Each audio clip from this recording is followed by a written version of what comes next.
Yo, salute. Much appreciate y'all American people. You know, it's been a lot going on. As always, man. Dealing with active colonization and everything, you know. Everything against us, our American nation's peoples. And as descendants, you know, we got to do what we do, of course. So today, I know it's been a minute, but today, you know, we got some good peoples joining us. And so right now, what I'm about to do is run these intros. You're going to hear some new intros. You know what I'm saying? It's exclusive coming up. The guest is going to be joining us shortly. You know what I mean? You know, definitely much appreciation to them. And I'm looking forward to y'all having a great experience, you know? So I'm gonna run these intros while the guest is prepared. You know, we got Chief Foma right here. We got some other chiefs might be joining us as well. You know, we just lining things up, man. You know, but anyway, let's get into these intros real quick. You know how I go. Yeah, here we go. Yeah, just lining it up. We're gonna rock these intros real quick. And much appreciation to y'all. Let's get it in. One moment.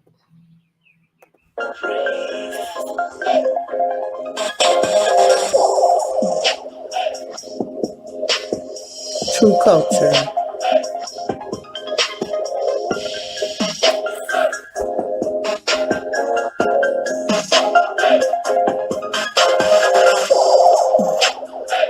True experience. True issues.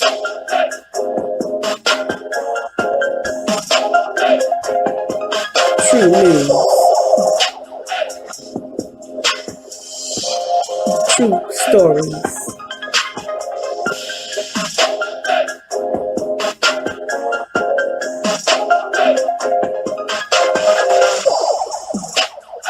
Aboriginal American truths.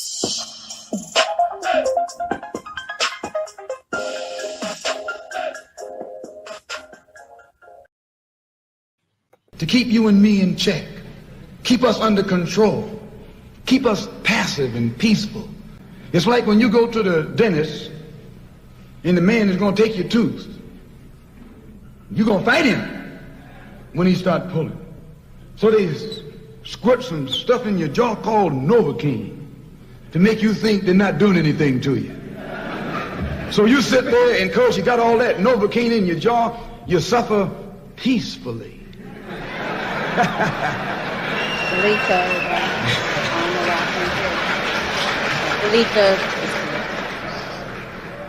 Blood running all down your jaw.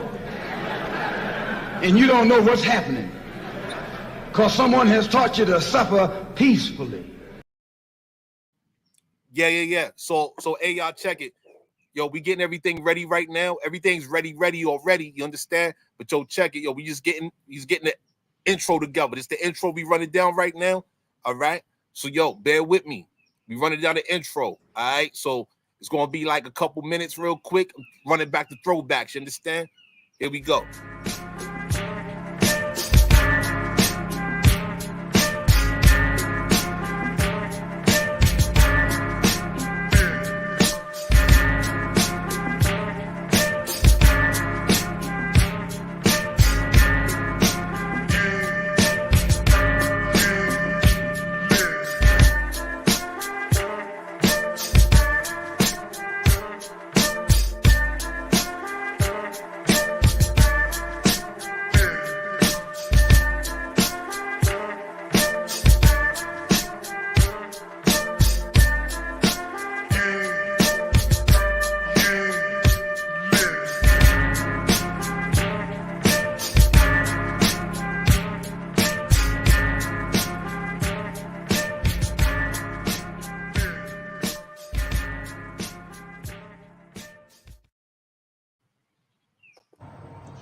Banki Palami, Igbi, Atak, Intikba, Atak Shanspo, Maliki Okla, Okcha, Abahanta, Chatayakni, Anli, Yupali, Ishkifa Nishkin, Oglush Enla, Abenili, Chata Atak Ishkafushi.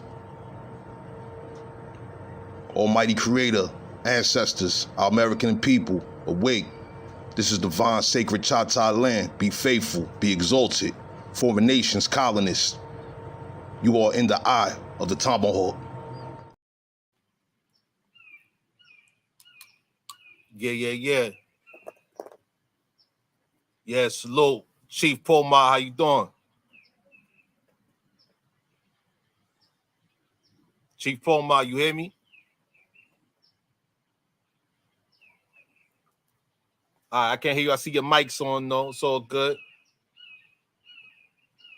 I'm gonna run one last intro situation. All right. And we gonna get into it. So Chief Pomar, let me know you present though. You feel me? I see you on the chat, or pardon me, I see you on the panel and all of that. I'm about to get into it though.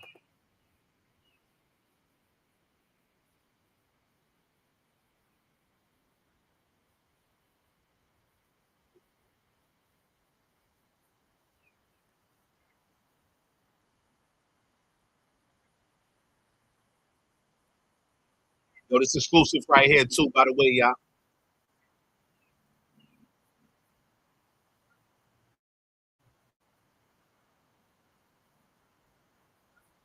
This right here is produced for our American nation people. You understand? Honor to all of our American nation peoples throughout this American continent, North, Central, Caribbean, South American, Americans, you understand? For us, for all of us, regardless of what the foreigners say.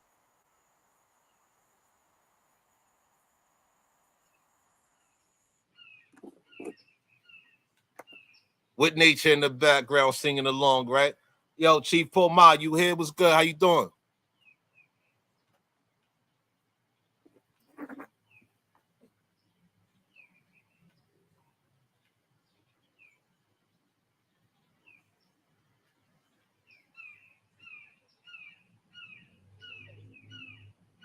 She might be having technical difficulties. Halito and like Hurricane. Yo, Alito, how you doing? I'm doing the best I can. How are you? I'm your Geology Chinalkane. Yo, appreciate your presence, Shorty. No. So I'm back, y'all. perfect. Halito and Appreciate you. How you CEO, doing? everybody. I'm doing my best. I'm pulling up this map so I could drop it in the back for you. All right. Yeah. And you could do the screen share as well, you know? Oh, okay. That'll work. Yeah. Yo, you can just I don't know what type of device you want, but if you on a computer and all of that, you know, you can present straight for your computer and all of that, you know. You know, just had a tab open and all of that. Select the window. But yeah, y'all. Yo, we got some great people with us today. You know what I mean? If I may ask, you know, describe yourselves to, you know, the listeners. You know, we got 7 in the building right now. Appreciate y'all presence. But Chief Pomar, let the peoples know about you, your background, the work that you do, things of this nature, you know?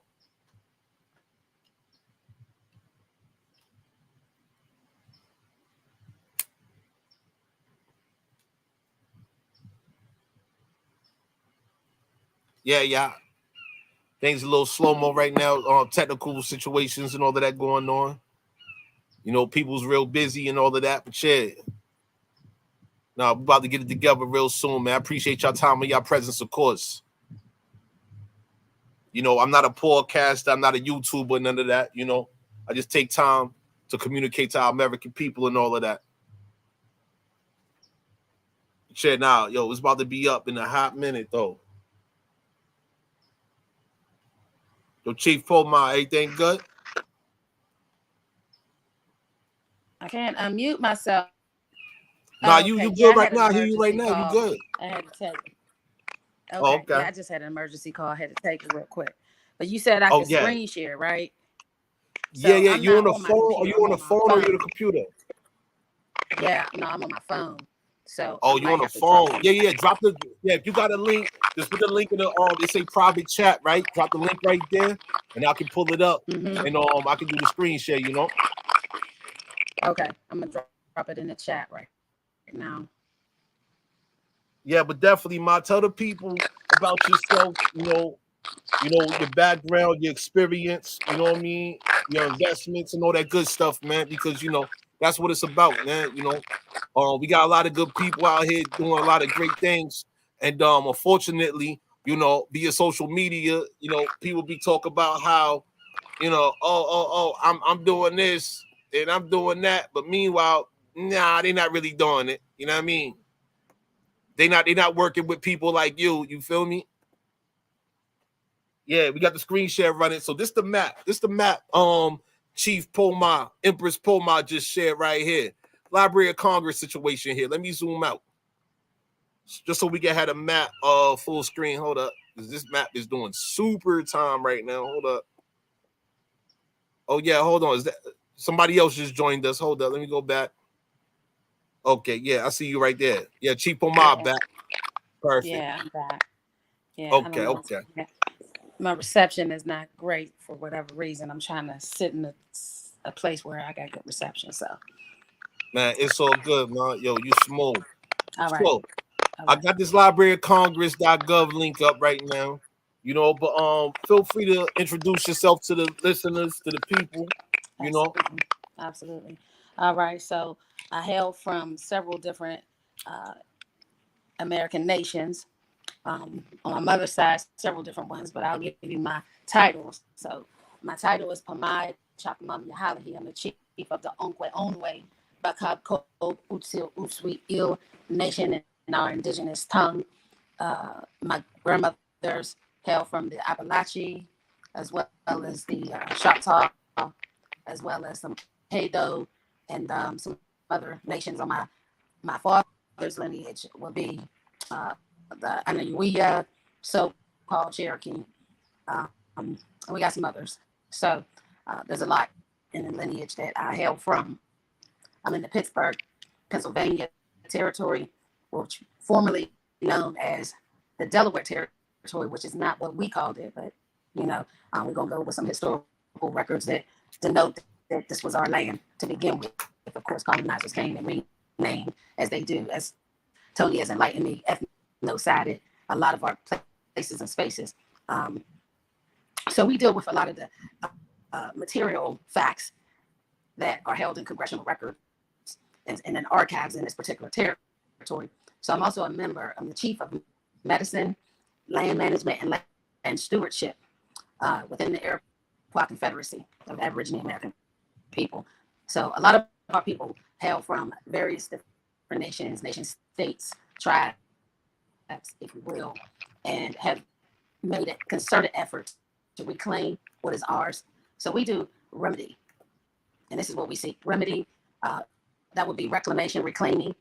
Restoration is about repairing, restoring what was once in a certain state or condition and putting it back in that state and condition. I do a lot of work around land justice, environmental justice issues, as well as food justice issues. And I found that in a lot of these spaces and places, our voices are not heard. So I am very intentional with the work that I do. I intentionally place myself in these very awkward and uncomfortable positions that a lot of our people tend to shy away from. I'm not going to allow foreigners, immigrants, invaders to make decisions around me that's going to affect me and my future generations. So, I'm the American nations, and I stand with the American mothers and daughters, and as well as our sons, right? And so, the work I do in this area, we do invoke a lot of the treaties, and one treaty in particular that I wanted to talk about is the Delaware Treaty.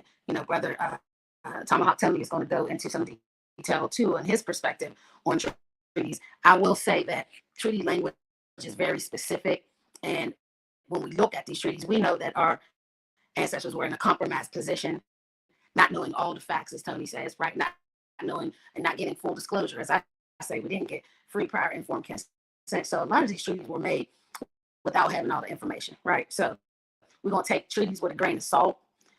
And we're going to also look at what does the supremacy clause state in the Constitution. Treaties are the supreme law of land, even over and above the Constitution. So the Delaware Treaty, and I want to go over the Delaware map, or the map of the Delawares, because it's very specific in imagery. And when you look in the far top left corner of this Delaware map, you'll see some images. Now remember, this is a grammar of a map in particular, right? So it's not a physical photograph necessarily. Excuse me, When you look at Chief. it, you'll see the far top left corner Chief. of who these Indians were, these quote unquote Iroquois, which again is a foreign word, it's French. We wouldn't have been calling ourselves Iroquois necessarily. In the Great Law of Peace, it does mention a terminology that we would have referred to ourselves own way, which means the original beings. And we know that we are the original beings of the Americas, the autochtons. And Chief Mimi alone just showed up in the Kakalakain. She's always very, very adamant about reminding us that we are the flora and the fauna of this land. And I give her credit for bringing that back into the discussion and back into our tongue of description, right, and who we are as the true autochtons Americans, right? And so, like I said, I would like to go over the map and just look at the imagery, and let's look at it and let's analyze it and let's determine what are we seeing using our critical eye. What are we seeing? What are these images telling us about this particular map that covered New York, New Jersey, Pennsylvania, I think, and Ohio at that particular time?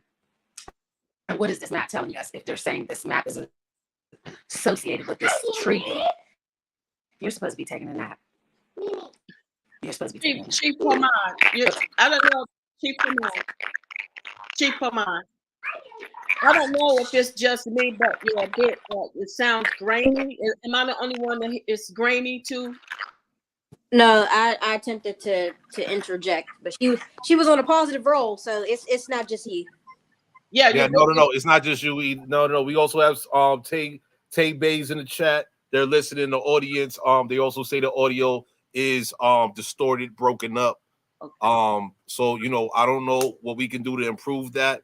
But if possible, let's do that if possible. But all in all, we can hear you though, Chief Pomad. We can hear you.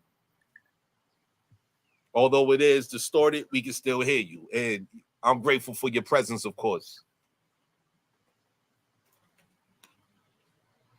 Okay, so Chief Pomad just dropped off. She most likely is restoring her connection. But Mimi, I appreciate your presence. Before we get in to your introduction, I'd like this Ajalib, I'd like for her to introduce herself, and then you yes, and then we could continue,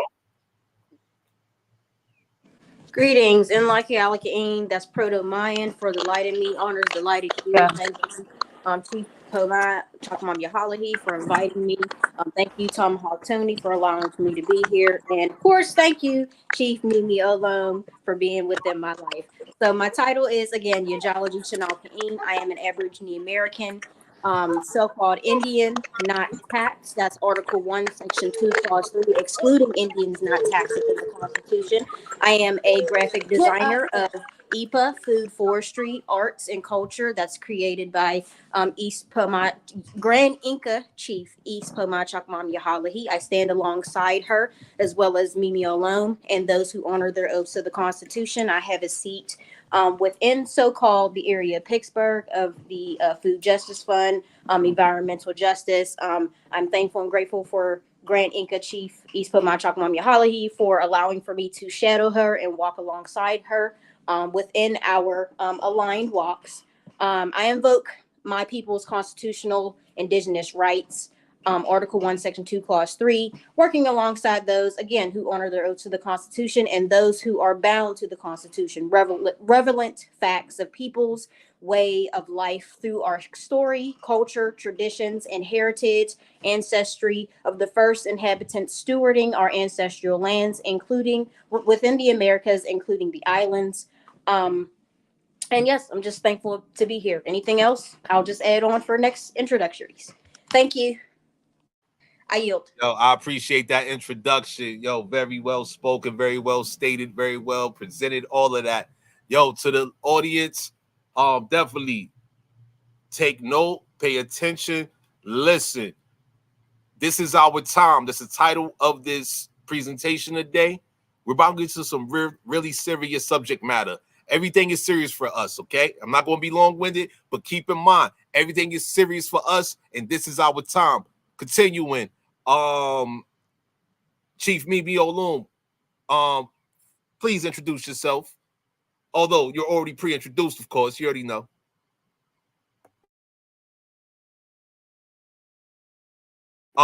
Mimi, I don't know if you can hear me, but you're currently on mute. Unmute yourself, please. Thank you. I'm sorry. I didn't even realize I was muted.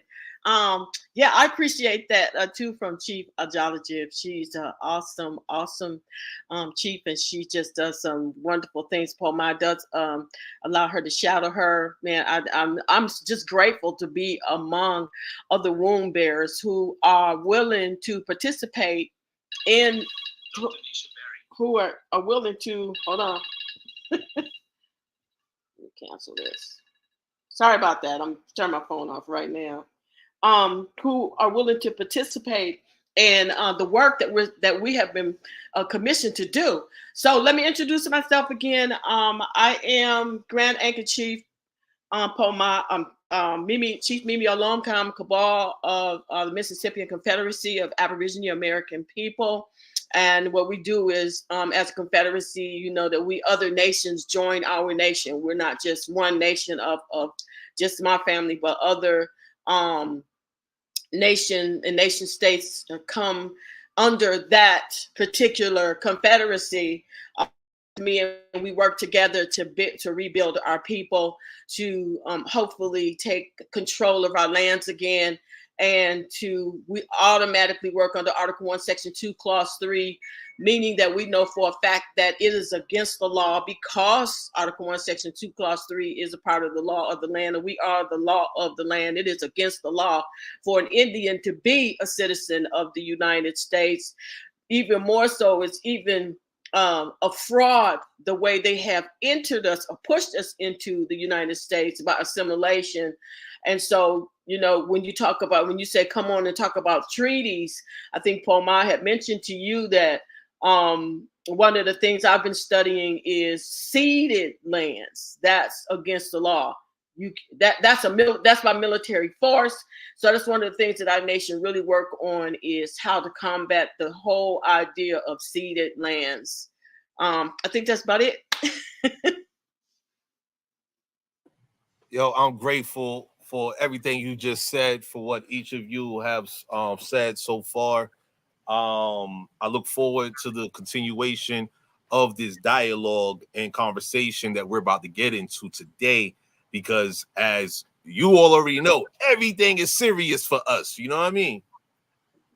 This is all real for us. You know, this is not a game.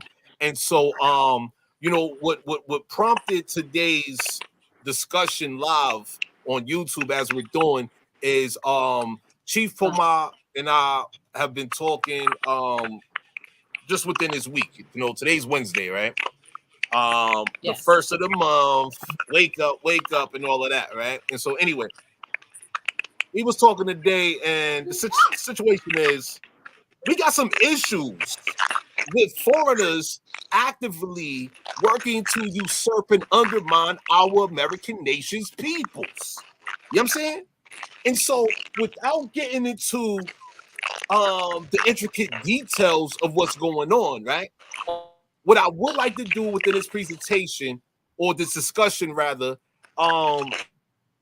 is to reinforce ourselves, our American people, okay, in regards to what's going on throughout our territories that's impacting our American nation's peoples, of course, right? There's so much that needs to be done. There's so much that needs to happen, and it needs to happen now. However, in my logic, this is where it begins, with having healthy discussions. As they say, planting the seeds. In my opinion, the seeds have already been planted. All we have to do is maintain proper cultivation. You know what I mean? So I'm not gonna be long-winded, but absolutely. Chief Poma, your audio, I imagine is better now, it's clearer.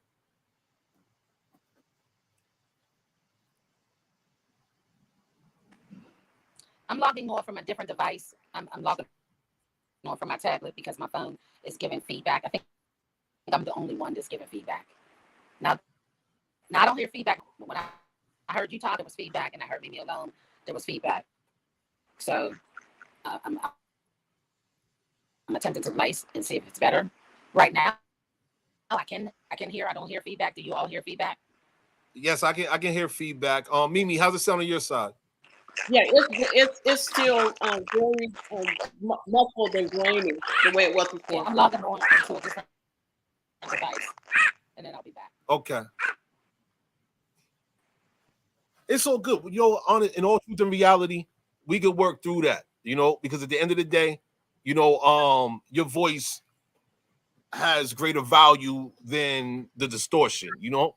Right. What you're communicating has more value than the distortion that's, you know, being done via technology or what have you. I hope I'm clear. I hope we're all clear. At the end of the day, I can hear you, and I'm grateful that I can hear you. I'm grateful for that. You know? Yeah, because it's not so distorted that we can't get what she's saying. I'd rather the people hear what she has to say, because she has a wealth of knowledge on treaties, as you know, you both do. That's something the two of you talk about a lot, and she has a lot to offer to the listeners. So even if it has to be distorted, it should It's be valuable. heard. It's This very is precious. valuable. And each of your time is precious in value. So how I would like to continue this is what's going on in your respective territories? What's impacting your people? Because we're all being impacted by everything that's taking place throughout these centuries of colonization, so on and so forth. This is an open discussion right here. You know what I mean? And yes, I would just like for us to have a conversation here and offer the listeners perspective into what we can do within our respective territories, you know? I didn't know if I wanted to speak first. I'll be honest. One of the things that I'm now able to do, and I'm thankful to Chief Poma Chakmanja Halahi, is that she has encouraged me as a leader. And I have to say this too, because one of the things that's asked before you become a leader is, can you allow someone younger to you to guide you or give you information? And I actually thrive because even though Chief Poma is younger than me, she constantly teaches me. Well, I know certain things, but she teaches me. She helps me to apply those things. She's a very valuable person in this arena, very valuable to all of us and valuable to me. And so now one of the things that I'm able to do because of how she assists me and stand by me is I'm able to go to council meetings and stand before them and speak lawfully. It's very, hold on, because we got some outside interference. Hold on for a second.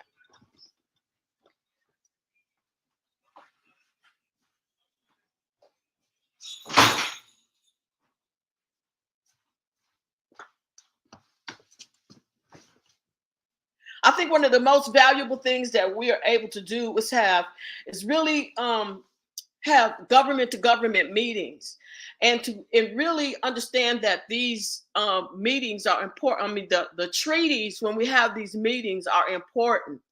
One of the treaties that I was reading is the treaty with the Shoshones. I think it was in early 1800s. When you read that, if you read it carefully, you will realize that reservations were created for the United States, not necessarily for us. And that's my takeaway from it, and that is something I wanted us to study more, It's how those treaties were written and how they were worded, even though they were worded by the United States, and they word things by trickery. But it definitely talked about how when they, let me see if I could pull it up. I don't know if I can pull it up. I'm gonna try to. It definitely talks about in Article 6, I think.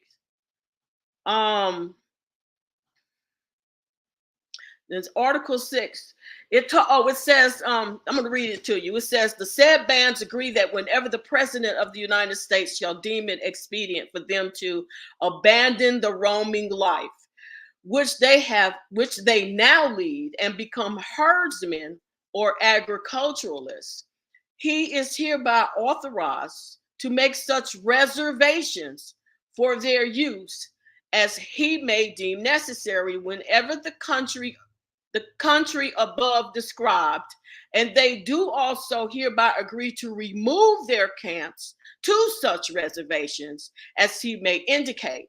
Now, when I read that, I'm believing that these reservations were created for them, and somehow reservations, we have been switched to believe that the reservations were created for us. Now, if I'm reading that wrong, or if I'm I don't I don't believe that I'm reading that wrong. I really think that You're absolutely not reading it wrong. No. Okay. No, because I would like to add to what you just said, and I'm so grateful that Chief Pomar invited you and you was available to participate in this discussion today, right? I'm going to continue with this, right? To your point. So, what happened to our Indian towns, our cities, and etc.? How is a foreigner able to reduce our populated territories into these quote unquote reservations? Mm-hmm. How could such a thing happen? What took place in order for this to happen? And for the treaties to have this type of language, this particular treaty that you're reading from, right? Exactly what took place in order for that to happen in regards to this particular group of people. You said the Shoshone, all right? And Shoshone, they are of relative American nations, right? So how did this happen where some foreigners is like, hey, y'all about to go into this little area when y'all have a background being in a large area? You see? So I'm gonna pause right there, and yeah, I'm on mute.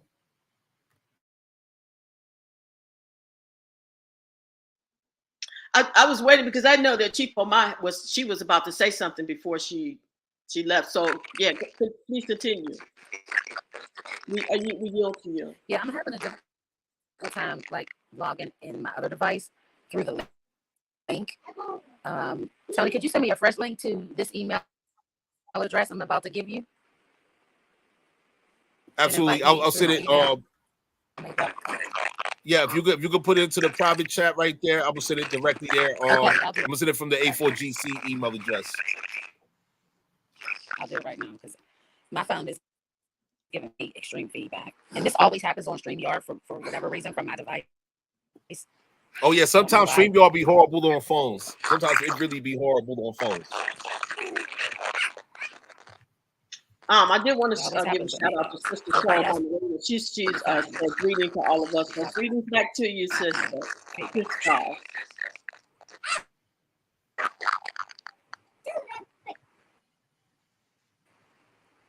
Okay. All right, I just sent it. Perfect. I see it. Emailing it now. One moment.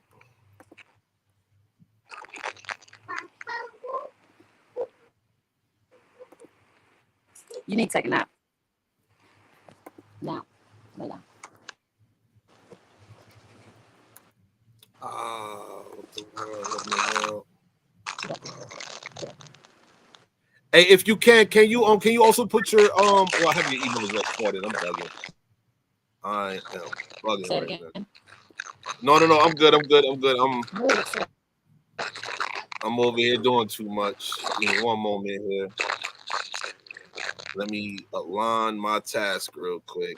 Yeah, here we go. Got you right now.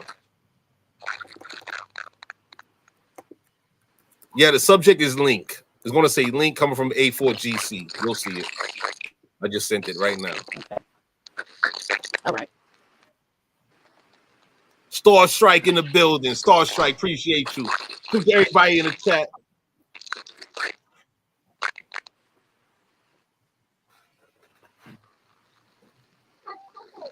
Okay. Got it. So yeah, the objective with today's discussion is awareness is always. I'm always about awareness, right? Um, and in conjunction with awareness, of course, is preparedness, right? You know, in addition to the awareness and preparedness aspect, is the fact that we have to reinforce each other.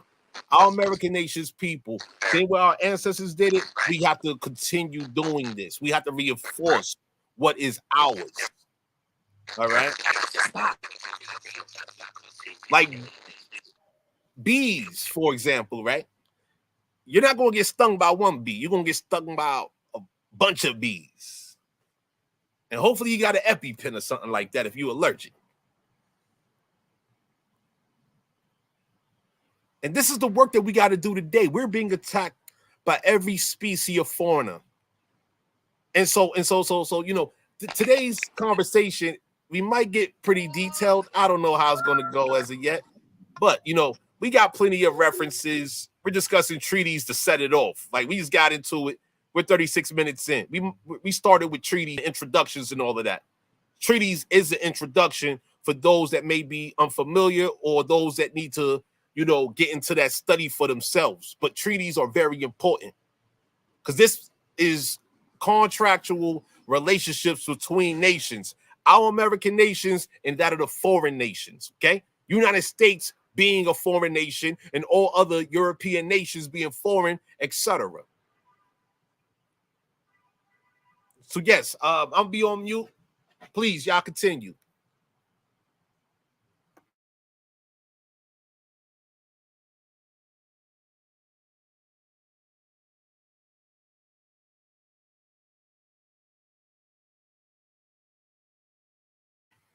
Yo, Mimi, you on mute? Yeah, I keep forgetting I'm on mute. I mute myself so that I don't make noise when others are speaking. Um,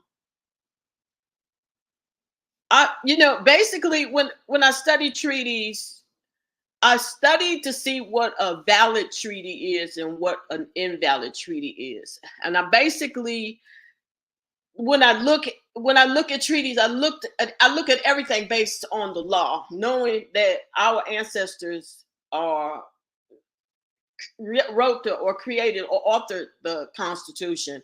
And I look at it this way: if someone wants to rent a home or land from me, I'm going to write the lease agreement, and they're going to sign the agreement. So therefore, it doesn't make sense to me for all of a sudden to start ceding my bathroom and my 2 bedrooms to you, because then where am I going to live? So ceding lands to me just didn't make sense.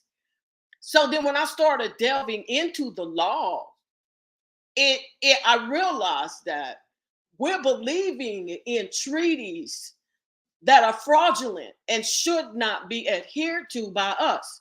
We should automatically be saying, I'm sorry, that treaty is against the law, therefore it is invalid.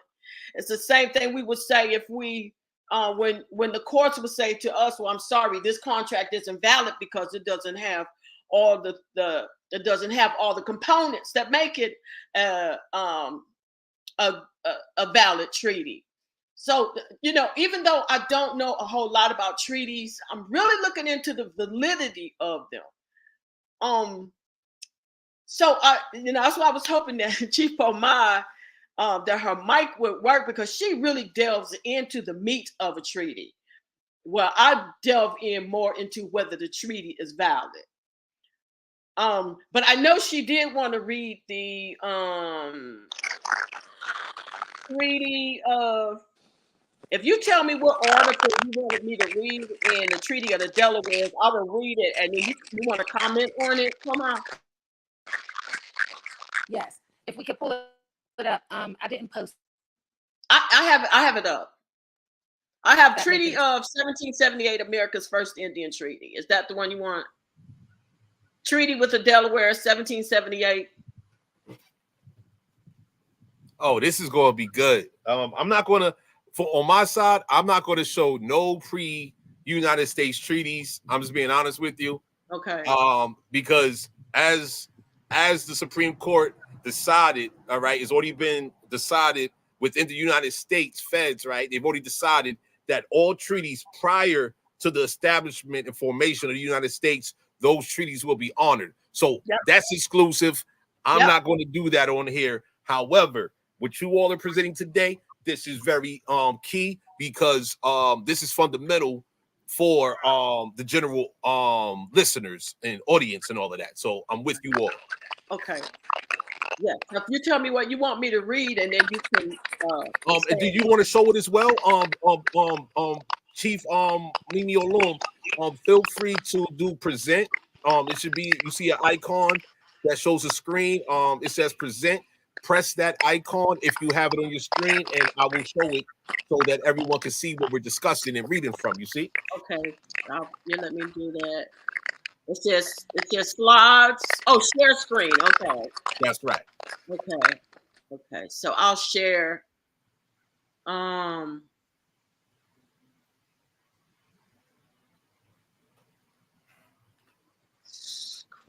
window, entire screen. Okay, Chrome. Yeah, you have it in Chrome. Where do you have it? It says window or entire screen. Hold on. Do you have it in your, so Chrome is a browser? Because okay. I don't know if you want to show your entire screen, but if you have it in your browser, that's perfect. So your browser, if you're using Chrome, that's your browser, of course, you know. Okay. Okay, it says. So I'm adding you right now. Here we go. Perfect. Yeah, I see Delaware Treaty history right there. Perfect. Okay. Perfect. Pomai, you see it? And it has the articles. I've highlighted this one because that was of interest to me in Article 3. Yeah, I see it. That's not, I don't know if that's the one. It doesn't present to be the same one. It may be just another version of the same one. Okay, so you want me to scroll down? No, I want to use it. I want to use it. I just needed to see the caption at the top. I'm sorry, I messed up again. Hold on. Sorry. Let me get back in here again. Tay-Bay said it's about us honoring ourselves. I agree with that. And that's what we're doing today. We're honoring ourselves. This is our people on the live right now. These are our American people who's actually putting in work within their communities. And for years, like, that's what I'm saying. Can y'all, I'm not big on celebrityism and all of that, right? But y'all celebrities to me, you feel me? Like, y'all been representing in y'all territories for years, like, and y'all need awards. You feel me? So, Cherokee Outlet said indeed. As soon as I said that, Cherokee Outlet said indeed. So, just so the listeners can understand what's going on here. Like, these are real grandmothers, real mothers of our American nation's peoples present right now in 2024 that's been representing for decades. You understand what I'm saying? And see, please, I'm about to conclude right now. Like, let me get this off real quick. I ain't trying to be long-winded.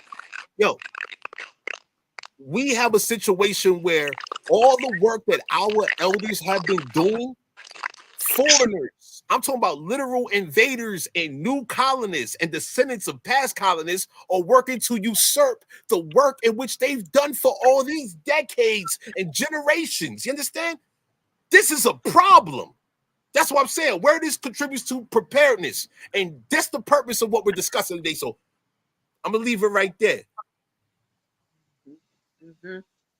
Yeah, it is a problem, and that's why it's so important to study the treaties because, one of the things I've noticed in constantly pushing Article 1, Section 2, Clause 3, and being taught the law, and like I said, Chief Pomar being helping me to apply the law because application is key. I learned that in college, that the law frightens them.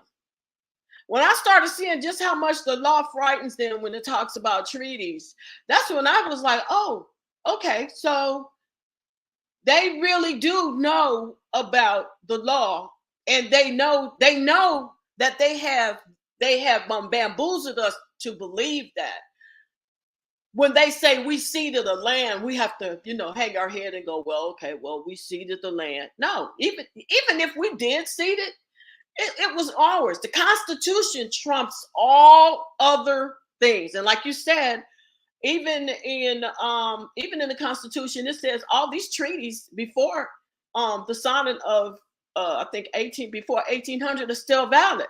They're still valid, but this is our land. We get to choose what treaties we want to adhere to or force them to adhere to. And I had a meeting with a councilman just 2 days ago who, did I lose everybody? I had a meeting. No, you're good. You're good. Yo, keep okay. rapping. I had a meeting with the councilman good. just a couple of days ago. And in introducing myself, and this is how much they're aware now of Chief Pomar and Chief Mimi Olone, because we're the two that's out there pushing Article 1, Section 2, Clause 3.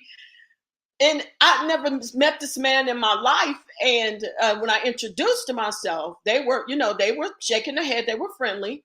But when the councilman came in, he said, he asked me some questions. And I said, yes. I said, but basically, it has to be known that we're not subject we're not under the jurisdiction of the United States. He didn't argue with me. He said, but you're subject to the law. What does that tell you? They know that is the only way they can get on it. If we continue to push Article 1, Section 2, Clause 3, which I think the Constitution is one of the greatest treaties or lease agreements that we have right now, and pushing these proper treaties, they know that we're going to get our land back. We're going to get our power back because we never lost our land. It's right here. But they know we're coming for the power over our lands, and they know it's going to be done through the law, and they know it's going to be done by using the appropriate treaty. So I'm going to read this treaty here for Pomar, and she can expound on it. Can you see it? I can't see it. You can't see it? Okay, did I lose it? Okay. I'm putting it up now. No, go back. You just had it up. There we go, right there. It's okay. visible. Do you want me to start with what article you want me to start with? Let me read. Let me see. Hang. Article 2. Okay, you can start with Article 3. Okay. You can start with Well, I can hear you pretty good. You want to read it? Okay, I can read it. I think I have a different one. It's the same one. I want to make sure the language is the same. I put a link in the chat also. Okay, you want me to grab that one? Read this one because this is the one Chief Mimi Olone pulled up. So let's just start from grab the beginning. The one you put in the. Break this thing down. You want me to grab the one you put in the chat? Another hornet in my house. Mimi Olone. There has to be. They must have found the way how to get in here. Just a second. I got to kill a hornet, y'all.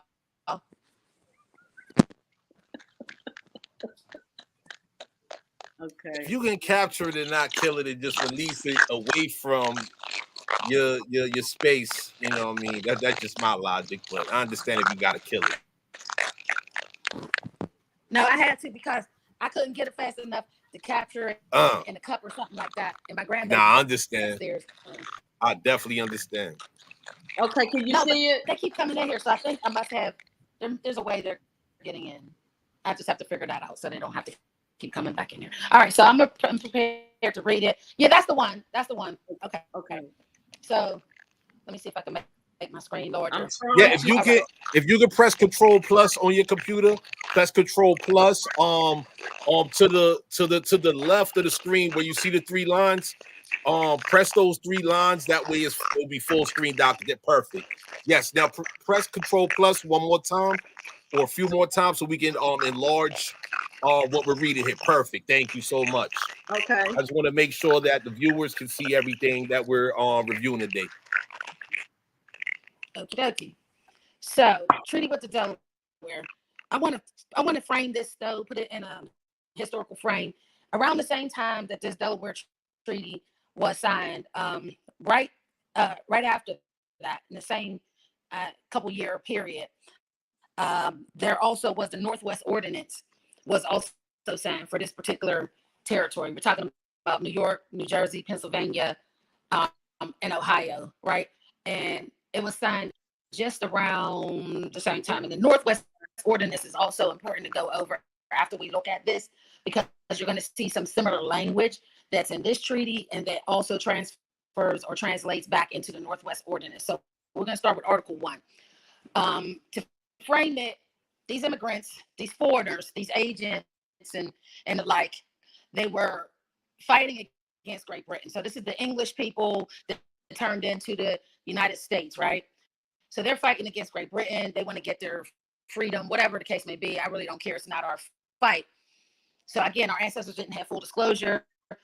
We didn't have, free, prior, informed consent on a lot of things that they were doing behind the scenes that we didn't know about. So our ancestors were basically saying, y'all can travel from this part, through this part, go off and, exit, right? They were supposed to be traveling through the land from post to post, where these posts were set up. There was trading posts to begin with, that they turned into posts that they was going to set up shop and stay on our land and never leave. And that wasn't disclosed to us either. So anyway, so they were supposed to be going through the land to get to wherever they were going to go to fight their battles and do their thing.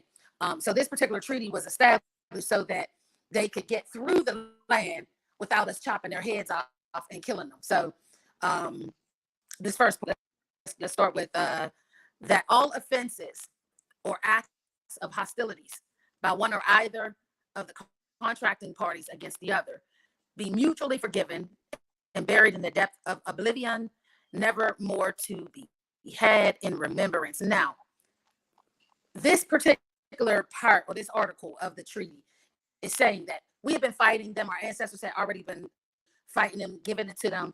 They wanted to just safe passage to go through. So they were like, okay, we come to this agreement that whatever you did to us, whatever we did to you in retaliation for y'all doing shit to us first, we're going to let that go.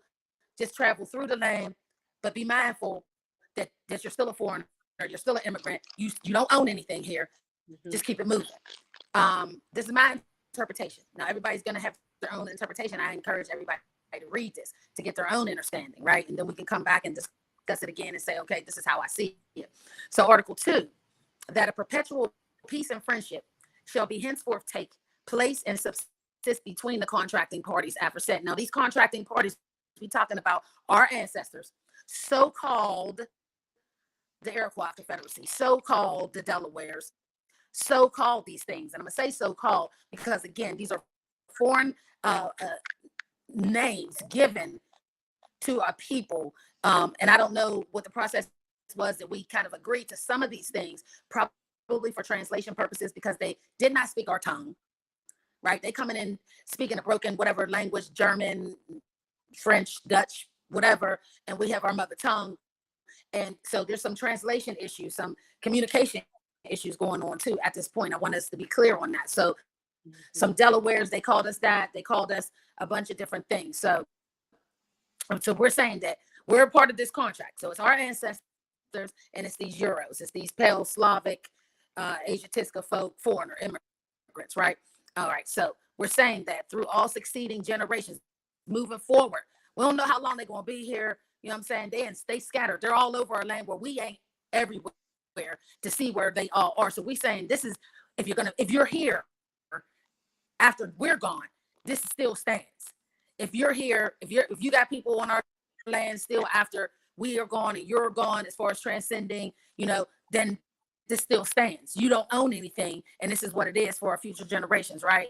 And they're supposed to honor that. So if either parties are engaged in a just and necessary war with any other nation or nations. Now, mind you, they were at war with Great Britain. These are the English, right? They're at war with Great Britain and that. And so this part of this treaty is talking about them being at war and then possibly needing our assistance. And if we're going to assist them, and also they're going to assist us if their own immigrant foreigner cousins, brothers, sisters, uncles come to make war with us, they're supposed to assist us in kicking their asses and get them off the land, right? So then that each shall assist the other in due proportions to their abilities, whatever abilities they have to assist us against their own cousins, immigrant foreigners, whatever, they're going to help us, and we're going to help them to get rid of them, their immigrant foreigner cousins as well. So we're going to work together to get them off the land, to remove them, to keep them from encroaching, right? So it says until the enemies are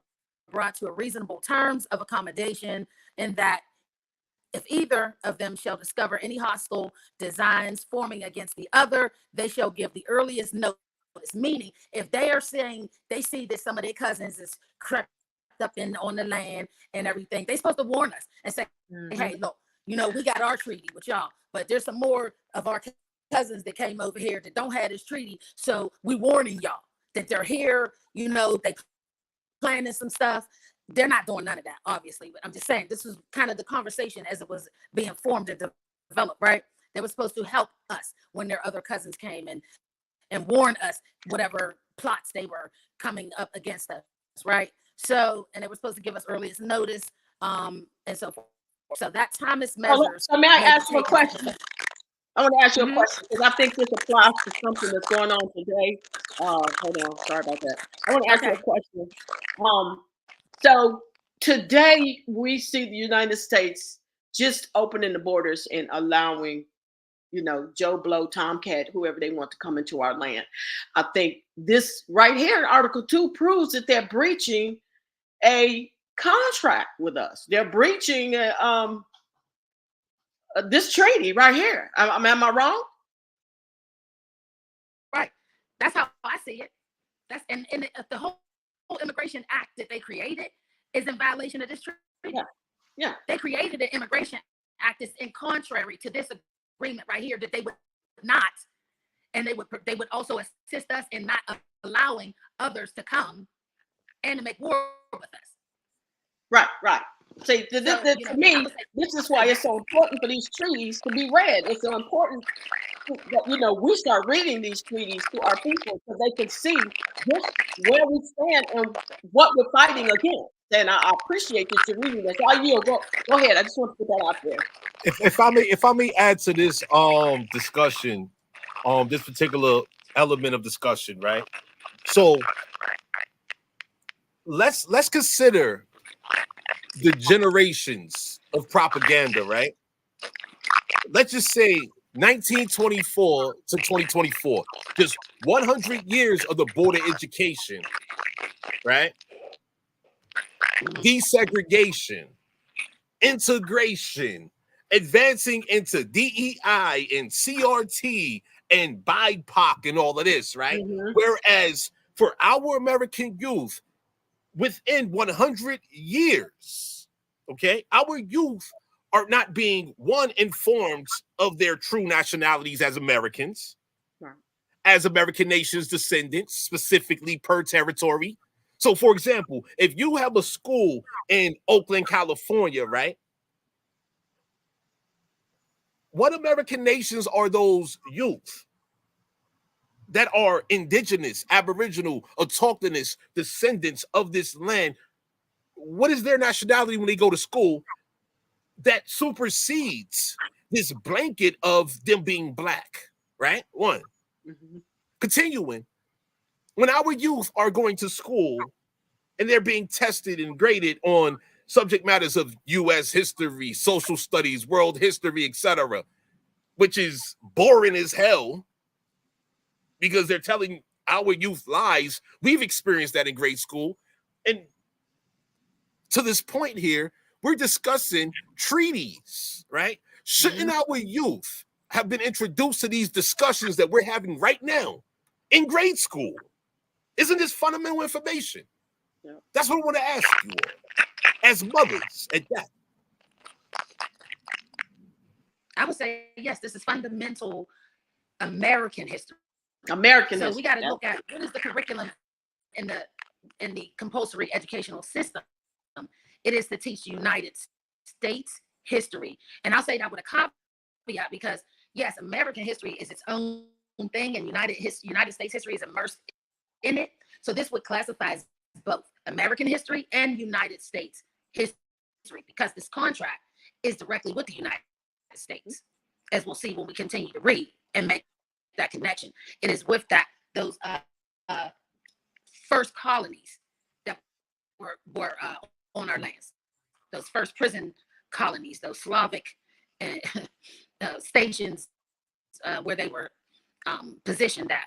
And so, yeah, it is necessary, although if we're going to talk about what's really happening, and that's colonization and genocide, then it doesn't behoove them to enlighten anyone on this history.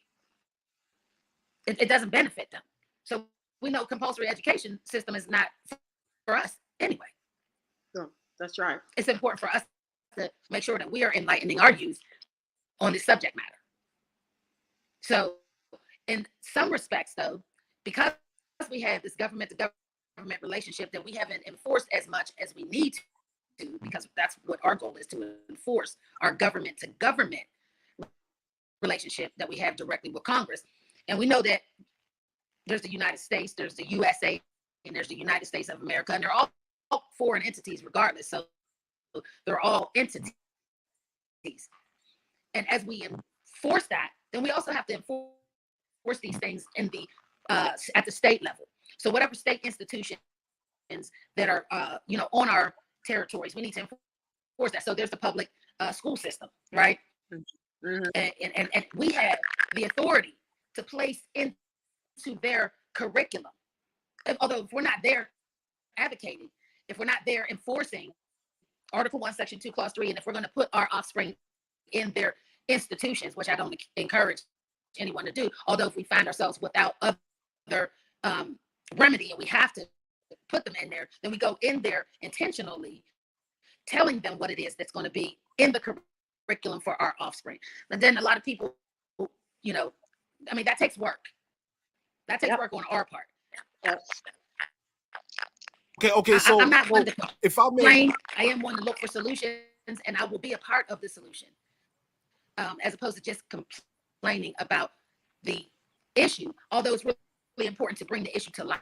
I don't think that's right. Exactly. I think we bring the issue to light, and then we don't talk about solutions, and that's just complaining.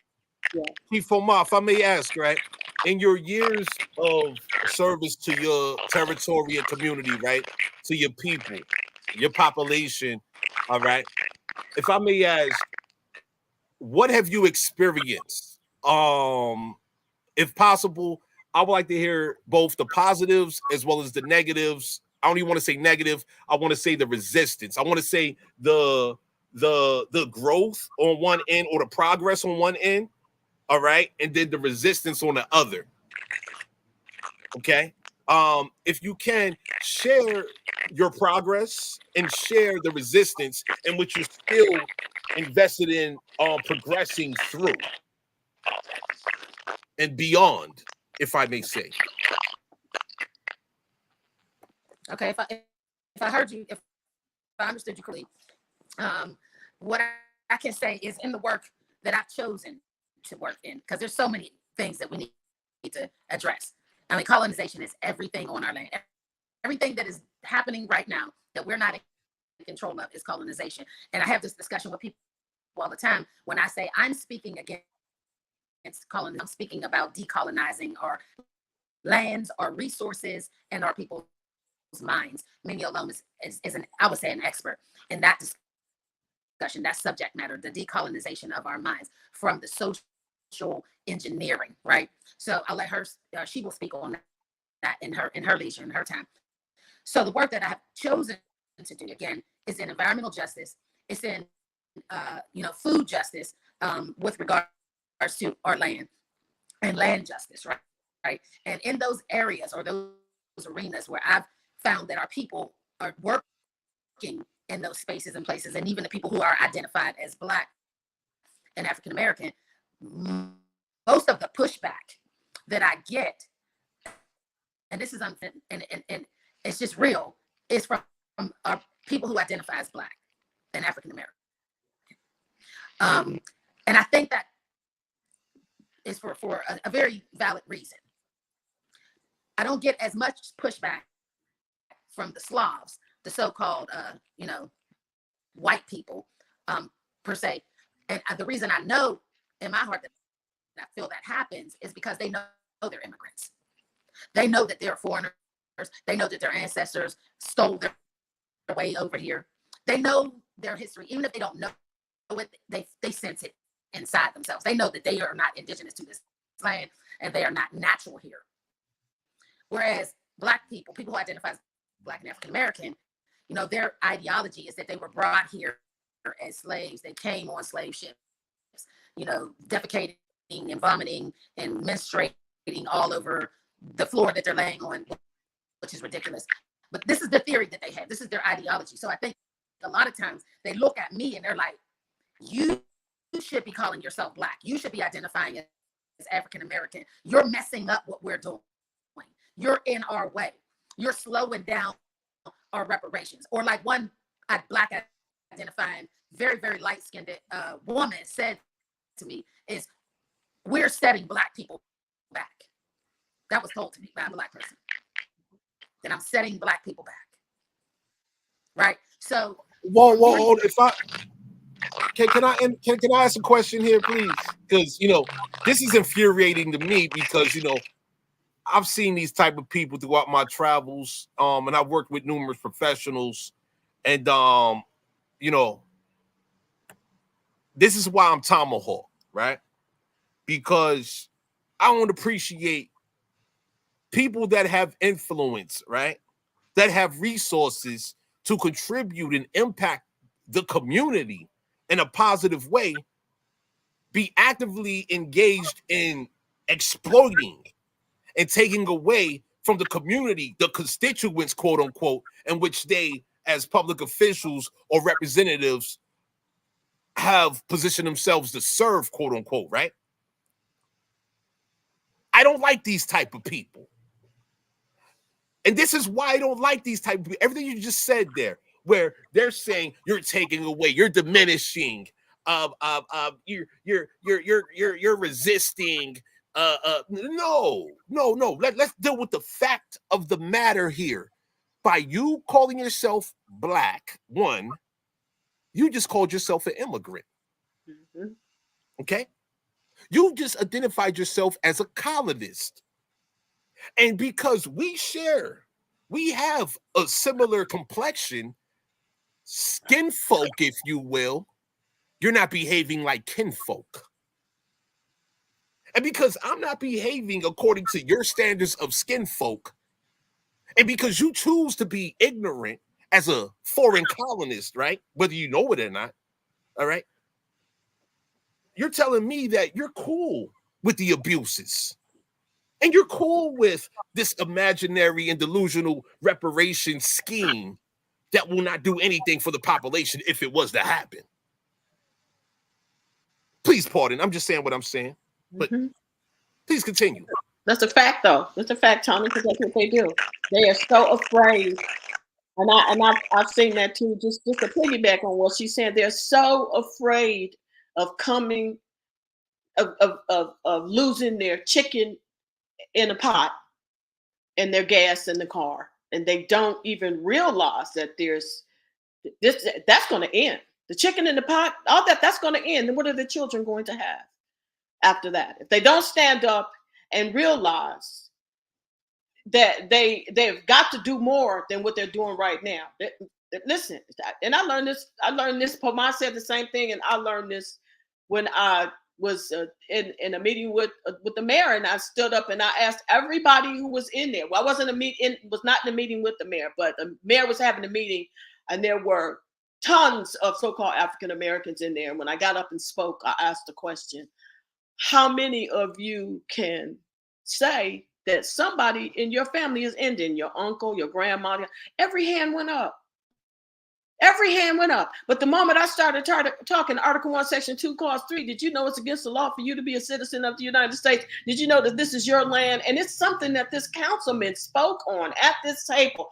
And they were talking about the surplus and the what they're talking about, the surplus money or what they're gonna do when it's left over. And this old lady raised her hand and said, so being that you know that we have been overtaxed as citizens, does any of this money come to me? Well, you know that what I meant to mine. I'm saying to myself, nigga, all of it should be coming to you because you shouldn't even be a citizen. They're taxing you. They've been taxing you for 60 years. They owe you more. Mimi. You just said something fire. Yo, your response, what was that first word? I believe was the N word. Can you say that one more time? Did I hear nigga? What? What did I hear? Nigga. Okay, run it down, Mimi. Run it down. Stop playing with me. Stop playing with me. Let the elders in the building. Salute to our American nation's elders. Let's get it in. Oh man. But I mean, I was thinking to myself, and me, I realized, what it must be like for people like, me and Pomai, and, we sit at the table and we're looking at our people willfully being ignorant, willfully, and knowing also that the end of the table is someone else who looks like us, who wants to keep it that way. So then we're the enemy on both sides. We're the enemy on the black government, who need the government, and the grandmother who thinks that if she can just get that $3,000, she can go ahead and pay her overpriced gas and light bill. Right? Yeah.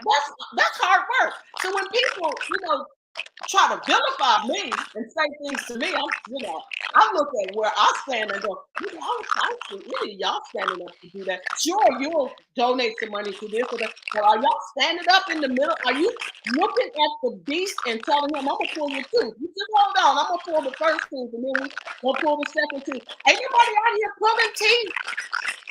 So when somebody says, hey, what do we do? Ain't nobody doing nothing. No, there's two people on this channel I know for a fact that's doing something. I had a young woman on Facebook said she put up a picture of these Native Americans standing in front of the Columbus bus that they all wanted to take down, and they were standing their clothes like they was really us. And this young Detroiter said, why ain't anybody doing anything about that? And I said, you know why? Because they keep vilifying the people who are doing something about it. Mm-hmm. She just applied to become a member of my nation. Yeah. See, they want people who can stand up to the beast with a whip and a tooth puller. We're gonna pull some teeth. And when you ask what we're gonna do, you need to be joining the people who are actually doing it and stop listening to the niggas who are vilifying the people who are actually doing it. Because they want to what? They want to do. They want to sell you some documents. They want to tell you what this other young man, I'm telling you, Pope, I'm getting frustrated. I'm getting upset because Pomai and I was looking at this more. Who knows that we're preaching Article 1, Section 2, Clause 3, and this is how you come out of the jurisdiction of the United States. And this nigga had the nerve to pull up a document and say, oh, this is how you come out the citizen. You don't have to be a citizen of the United States. You know what he did? He did a name change and took it to Social Security and then told everybody he's no longer a citizen of the United States. No, nigga, you just got another name in the United States of America. That's what you've done. Okay, are you up on mine? If I may interject again, please, right? So I call them niggas who we will typically call niggas, right? I call them sniggers. One. Niggas. I call them sniggers. Now the S has a purpose, silly. I'm abbreviating them niggas is silly. So I guess that's, you know what I mean? They sadistic. I got a series of S words before they are niggas, okay? Mm-hmm. Anyway, continuing. In regards to the Moors, well, we know historically they are s'mores. You know what a s'more is, right? A chocolate bar and the marshmallows. And you put some fire to it, right? Don't you put some fire to it? What happens when you put that fire to it? You get a tasty burnt sandwich. No, I'm just kidding. But hold on. To that point though, let's add the fact that it's GMO chocolate. You know what I mean? This a GMO skin folk individual here, right? They don't even know what they need to know. They assuming identities and they've been converted, but then you do got the real bloodline s'mores that have been crossbred for centuries, long before they was exiled to this American continent to serve as penal colony slave labor and all of that, right? We got that documented too. So that's what a s'more is to me. They can take their pick. That's not for me to choose between them. If they claim to be a quote unquote Moor, they're telling me that they are a s'more by default. So anyway, I just wanted to add that to that equation. Anyway, let's continue. Appreciate y'all. So what I see, the positive that I see is young people. Young people are curious. They realize that something's wrong. They looking at their own lineage, their mom, their father, grandparents, aunts, uncles, seeing the condition that they're in, and they're aware. They're really aware that something's wrong, and they're more likely asking questions like, how do you know you're an Indian? How you find out if you got Indian in your family? Or how do you find out how you can get back to a tribe? And, so I have, when I'm in these spaces and places, and I'm always representing who we are, right? And it doesn't matter what space I'm in. And so it's the young people. That's the positive that I see. The young people gravitating towards me to find out, to ask questions and for guidance, right? Regardless of what their mother is telling them and their father is telling them, with the whole Black and African American and we from Africa or slavery or whatever, they're not feeling that. They're not feeling that. The ones who have been immersed in religion, let me clarify that. The ones who've been immersed in religion, they're just confused. They hear this Indian talk. They hear indigenous talk and people that look like us. They're just confused because they don't see that in the Bible. So they have to get past that to come out of that, to come into a better understanding of, who we are as people. So I will say that's the plus. The positive is the young people. The negative is our people who identify as Black and African American. And a lot of them ain't us. Some of them is these s'mores, right? And these Euros and all these Germans descendants of, and these Athabascan people and these Moriscos and Moranos, and it's just so many of them. It's just ridiculous. So those people are the problem that I have encountered. Although they're easy to shut down. I don't find it difficult to shut them down or put them in their place, because I have a tendency to remind them that their history is stolen. And I just say, stop stealing our ancestors. Stop stealing my ancestors to write your narratives. Stop stealing my ancestors to create your out of Africa story. Stop stealing my ancestors. And then, of course, it's, what do you mean? Well, Black didn't exist in the 1700s, not as a classification of our people on this side. Didn't exist in the 1600s, 15, 13, 12. I mean, there's documents, you can read them. And every time y'all talk about, Black history, you always got to reach back to our ancestors who were reclassified to Negroes and color, right? But you don't want to use those terms because, those terms don't connect to you. If you say you come from Africa, because those terms was reclassified Indians. So stop stealing our ancestors. And then they just, they ain't got much to say after that. So, like I said, that's part of a negative. And the other negative doing this work is dealing with these Native Americans. Now, mind you, social media is something different. So the Native Americans talk tough on social media. They got a lot to say. They got smoke and all that. In face, in person, it's not even that. Not for me anyway. And there's no so-called recognized tribes in Pittsburgh or in the Pennsylvania, so-called Pennsylvania area, right? So it's not an issue as far as that's oh, there are people who identify as Native American, right? They just aren't in the spaces that I'm in. And now they're starting to come in these spaces in environmental justice work that I do, and food policy work that I do, and land stewardship and land reclamation, all this stuff. Hold on. Chief Polmar, just so we can have clarity for the listeners, right? In the space that you've been working in, how much time are we talking about here? That you have never seen them, these foreigners, these colonists, descent that want to claim to be quote unquote Native American. How long has it been that you've been doing this since you've been seeing them recently, if you will? Just for perspective and clarity for the listeners. So I've been doing this work probably since 2015, 16. And just in this year,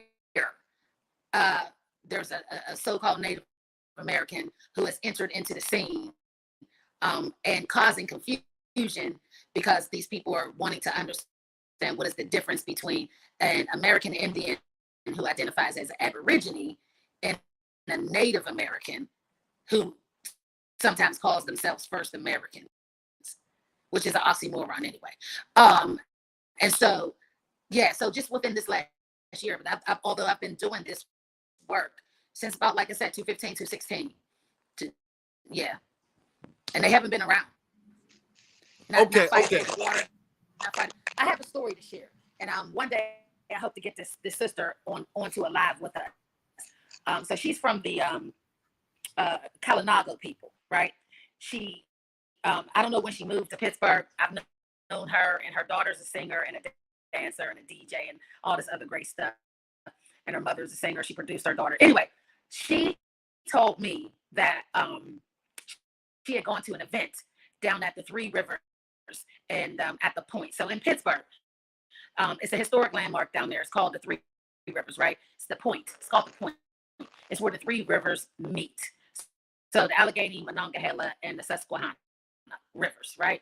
And so it's a place where our ancestors used to do ceremony down there. It was a very spiritual place for us. It has a lot of energy in that space, but they polluted the rivers over here in Pittsburgh. These rivers are terrible. They're highly polluted from the steel mill industry days, the coal mining days, when they were raping our land of the steel and the coal and all of that, right? So it still has a lot of energy. So there's a group called the Three Rivers American Indian Council here in Pittsburgh.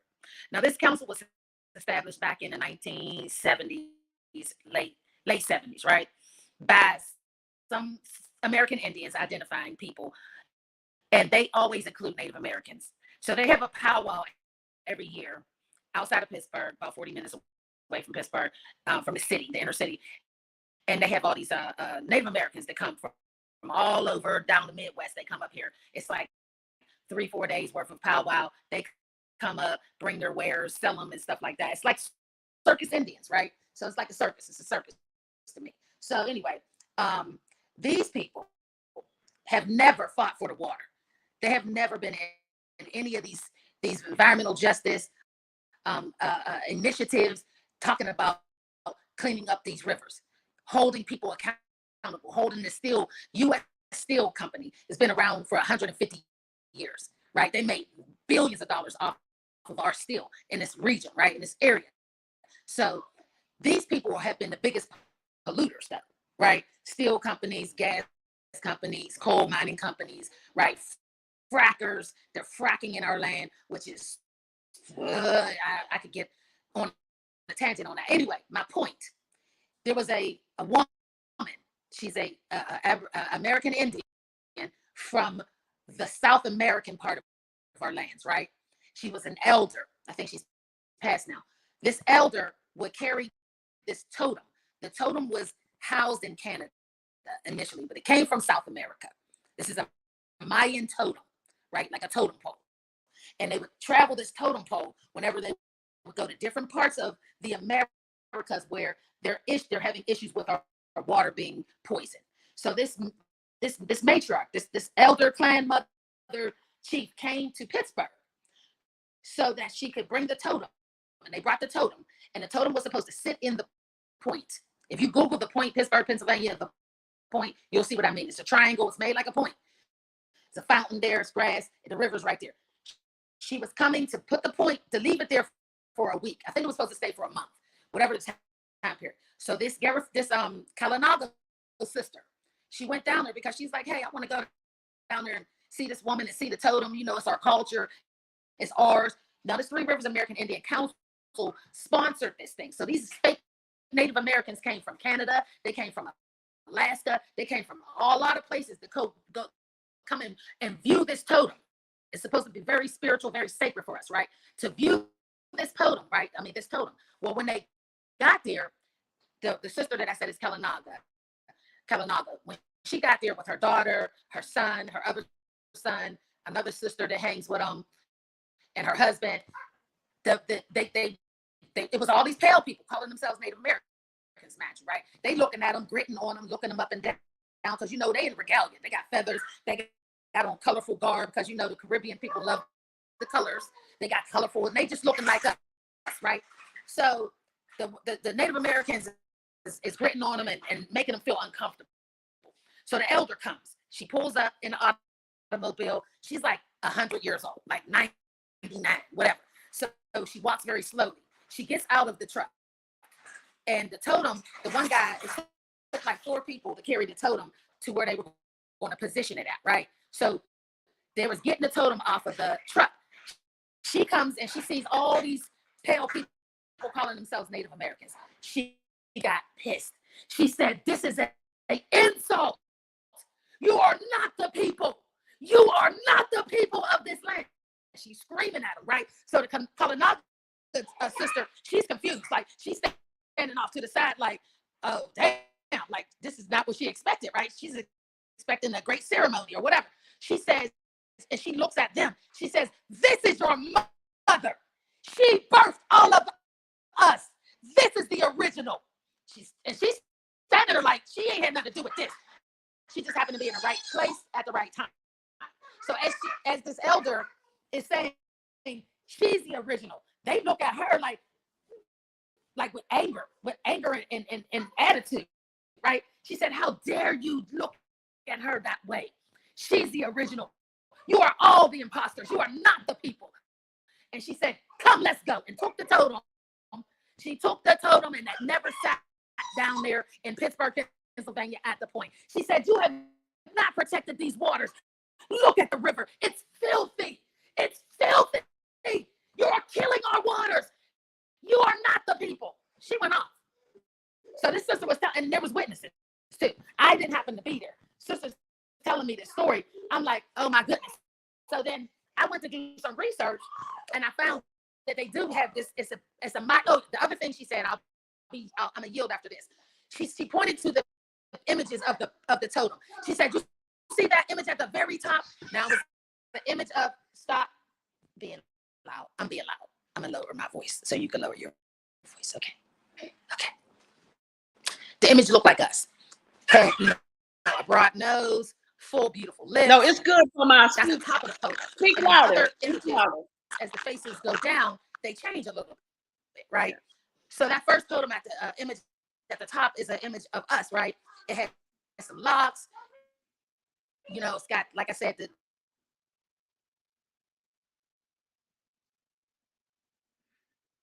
Pama, I don't know if you can hear me, but it's good that you're speaking louder because you're muffled. But Yeah. There's some kind of connection. Okay, all right. Man, yo, hey, Pama, I don't know if you can hear me right now, but it's blinking out. It's blinking out like on the screen right now. Oh man, like yo, oh man, this is crazy. Pama, you're so smooth right now, but when you were just describing the top of the totem, it started acting funny. Mm-hmm. Like your voice came in super clear, right? And then it started acting funny as soon as you got to the description. Can you please run that back? Because this is, I'm listening over here, and I was like, oh man, like I wish I was there. So the top of the totem, the top of the totem is and this is This is a wood totem. So it's made from I think it's made from an sequoia tree. It's a very, very old wooden totem. And they said that the Mayans carved it, right? That's how old it is. It's allegedly the so-called Mayans carved this totem. And it's been in existence for over 500 years or something like that. Anyway, the very top, the very first image face on the top of the totem is our image. It's made with our features. It's made with our hair. You know, you see some locks and things of that nature. So when the woman yelled at these so-called Native Americans and told them that they were disrespectful and that she's like, where are the real people? She just kept saying the word people. She said, where are the real people? You're not the real people. You're not the people. She's the people. She said, look at the top of this totem. Look at that. That is who is the original people of the Americas. This is what they look like. And then she pointed to her, the Kalanaga sister. This is what they look like. These are the original people. We are the original people. You are not. And she said, this totem shall never sit here. And she moved it. And she told her men, whoever was carrying it, to put it back on the truck. They put it back on the van or whatever it was they were carrying it on, secured it, locked it up, and she said, let's go. And they left. And all the Native Americans came from all over to watch this totem be placed in the point at the sacred spot by the dirty ass river that them and their ancestors destroyed. And they never fight to clean the river. She said, you don't even do work to clean the water. You do not stand up for the water. Meanwhile, I'm in Pittsburgh standing up for the water. Motherfucker gonna question me who I am. Bitch, sit down. Yo, Mimi. I would like for you to continue with this energy. I just want to jump in for a moment and just add something that I feel is important to this discussion, right? This is the necessity of our people maintaining our old tradition. Okay, this is an example here. Okay, for our youth to have a connection with their elders. I don't care if they 2 years, 3 years, 5, 10, 20, 30, 40, 50 years, they're elder. It don't matter. We have to maintain our relativity with our people so that we can know what's going on against us. We have to maintain our relationships. This is what my channel has always been about. Awareness. All right? We have to preserve ourselves to the best of our abilities. You know, as I was just listening to you, this is my first time hearing what you just said, Chief Poma, and I'm visualizing everything as you're describing it. I'm visualizing it, and I would like for all of you that have seen the TikTok videos, the Instagram reels, the YouTube videos and channels, and all the different communications going on, right? Where you see these pale skins jumping up and down, looking silly, right? I need you to visualize your grandmother, all right? That woman that is your predecessor, your elder, whether you are male or female right now, right? You are the grandbaby, you are the son or the daughter and all of that, right?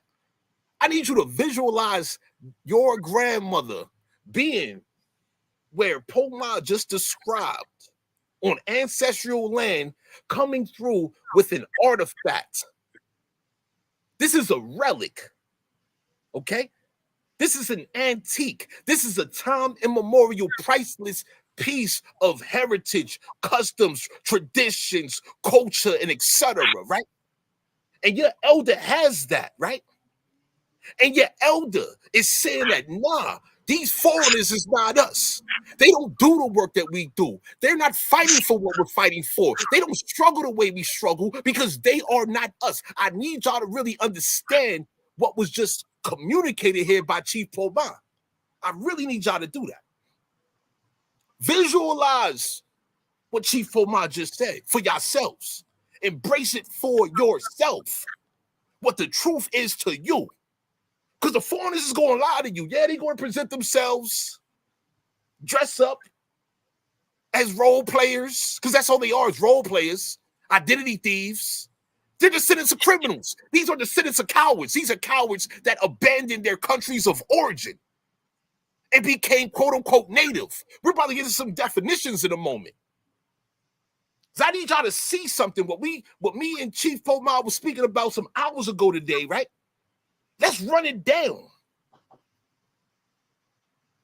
But I need y'all to see what we're talking about here. Visualize with us. If you got connection to the spirit the way that we do, if you got connection to your people the way that we do, let's keep it moving.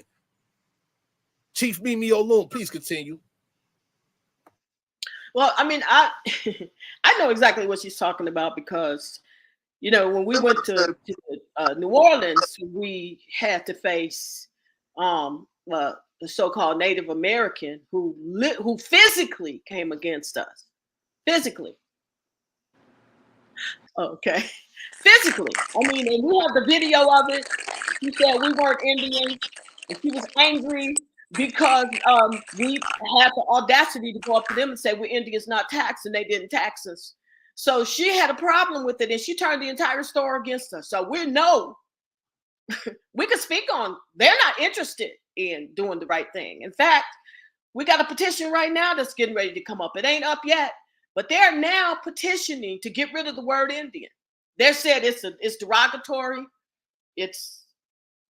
Anyway, they're cussing that word. They're literally trying to make that a word that is a curse to the nation. Now, in order for them to do that, they got to remove the Constitution. But that is the role of the Native American and the Moor, is to remove the Constitution, because them motherfuckers ain't in it. Excuse me. I might say motherfucker. No. Hey, Chief Mimi. Know who the real me is. Chief Mimi, check this out. On this channel here, on this channel on YouTube, no, there is no censorship. No, speak freely as we do. We Indians over here. This is an American Indian channel here, purely. Ain't no, excuse my language, excuse my French. We don't speak French over here. Yeah, they're really afraid. They're afraid that we're trying to take what little they have, and what they have.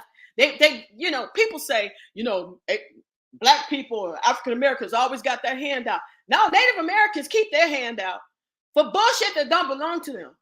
Constantly, they want more and more land, more and more liquor, more and more props, but they ain't doing the work to get it.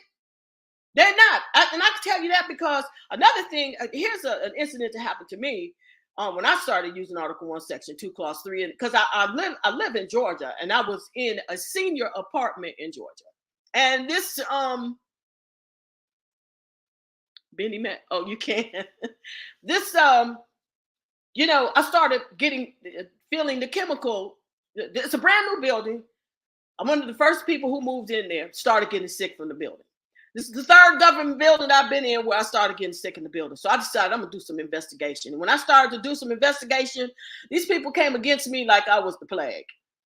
They started to try to evict me, but because of Article 1, Section 2, Clause 3, I was said you can't evict me. They tried to do everything against me, including, and Paul Monken knows, we talked about this, including trying to accuse me of a crime with the Internal Revenue Service. Anything they possibly could, because they can't get around Article fucking 1, Section 2, Clause fucking 3. They can't get around it.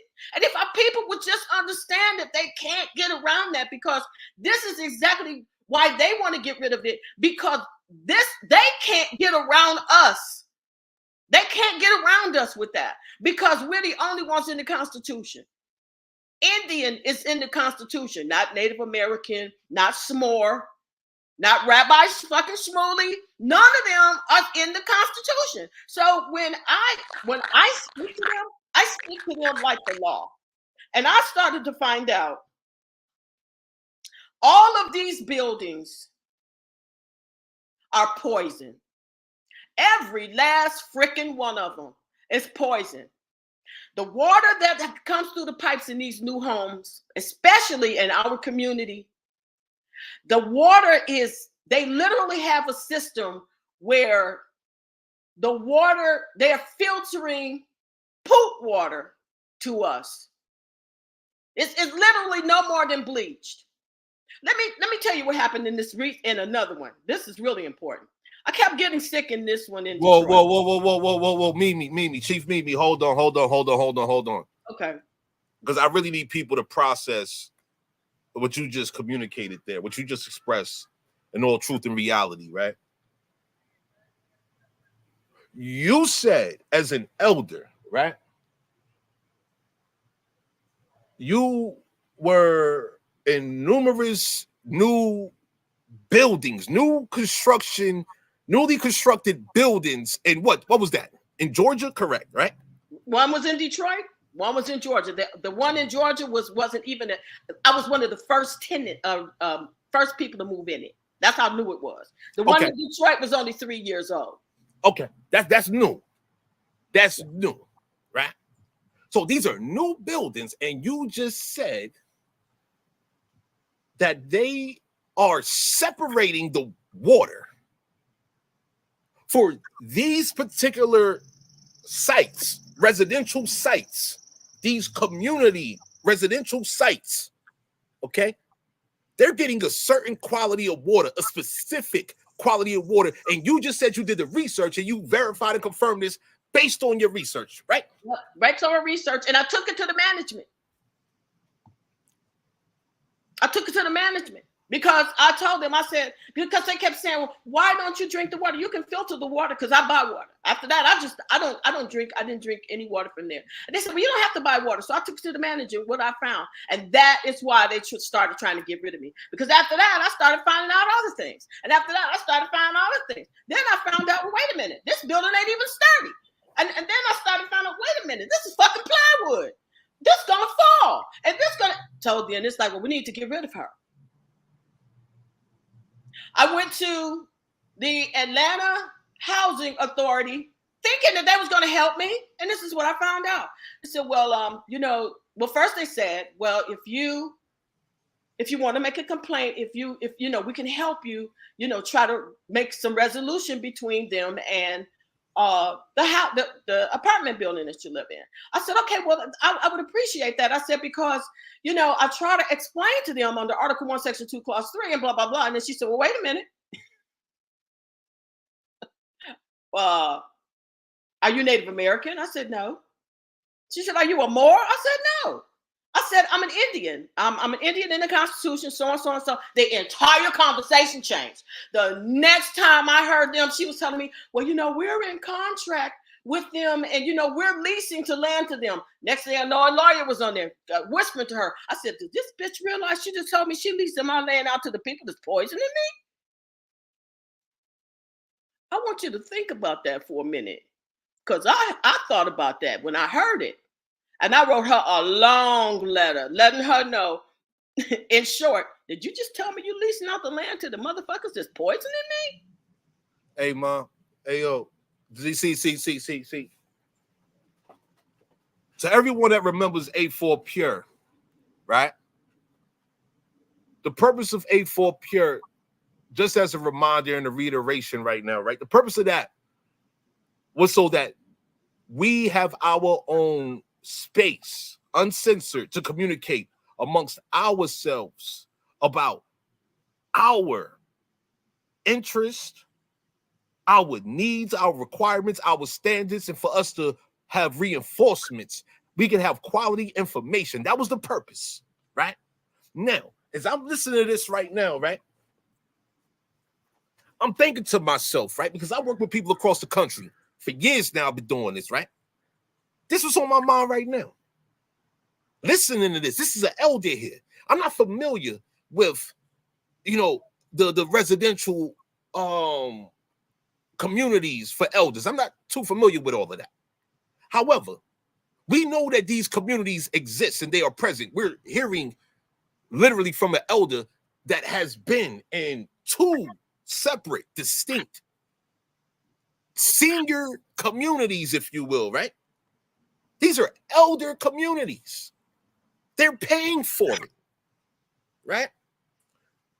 And we're hearing about water being poisoned, the building materials being toxic. All right? We're hearing about management not being managers. We're hearing unprofessionalism and a lack of interest and just sheer I don't give a fuckness. Basically, what we're hearing is this is black conduct here. Yep. All the synonyms associated to black, the word black, right? In quote unquote black communities, right? Because these are all our American nations, American Indian territories and communities. It's all ours here, right? And they have put a black blanket over it. And these are the experiences of our people. And it's very unfortunate that we have so many of our people that cannot even articulate this. They can't even communicate what they are experiencing. We are fortunate right now to have the experience and the wisdom of Mimi Olum here today, sharing the reality of what's going on, because too many of our youth, they don't know nothing about this. These are the conversations that we need to be having. This is where our attention needs to be, whereas what's going on with our people. Before I say anything further, we have a Hadia Yates present. I'm not familiar with Hadia Yates. Hadia Yates, can you please introduce yourself? Appreciate your presence. Hi, I'm Poma's daughter. I came on here to just listen in and get some insight. Oh, you appreciate it. Okay. Yo, you're more than welcome. Thank you. Thank you. I appreciate your presence, man. So I want to show you something else about the other building for a second, because this is where I was going with this, but just for a second. Mm-hmm. If the first building where I'm in Detroit, where I'm getting ready to address that issue right now, I went back. The whole building. Now that was a big community building. That's like children, elders. You can have pets. It doesn't matter. This was a huge complex. Only 3 years old. The water. There was water leaks. The stove would come on by itself. There's a list of things. One young man. Oh, and although it was near a factory that was causing havoc in the building, and the young man had a permanent nosebleed. I ended up with granulomas on my lungs. Some other people and in the building that I'm in Georgia, I went back there to visit and found out 4 people had died. People died in this one right here. These buildings are still up. They're still up because nobody will fight it. My point is this.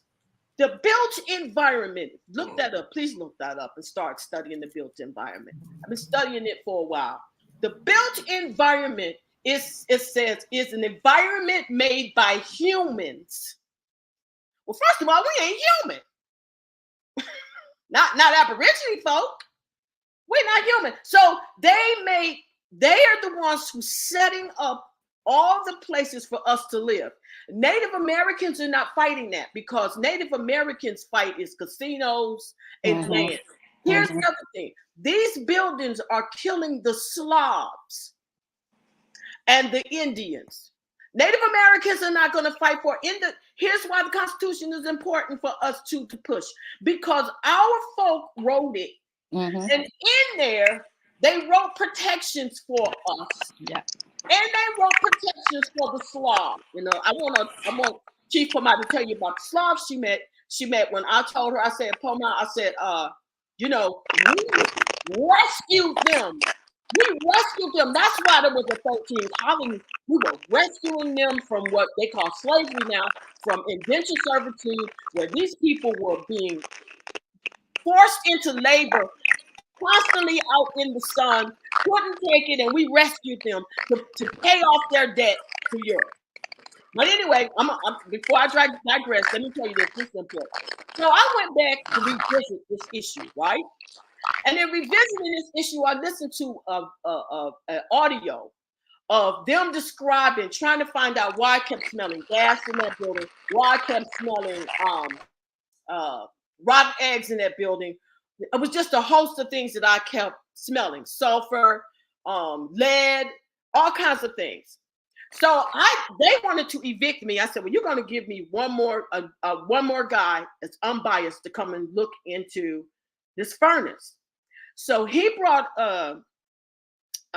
some kind of an instrument where it beeps when it gets close to gas. So he took it to the pipes. There was two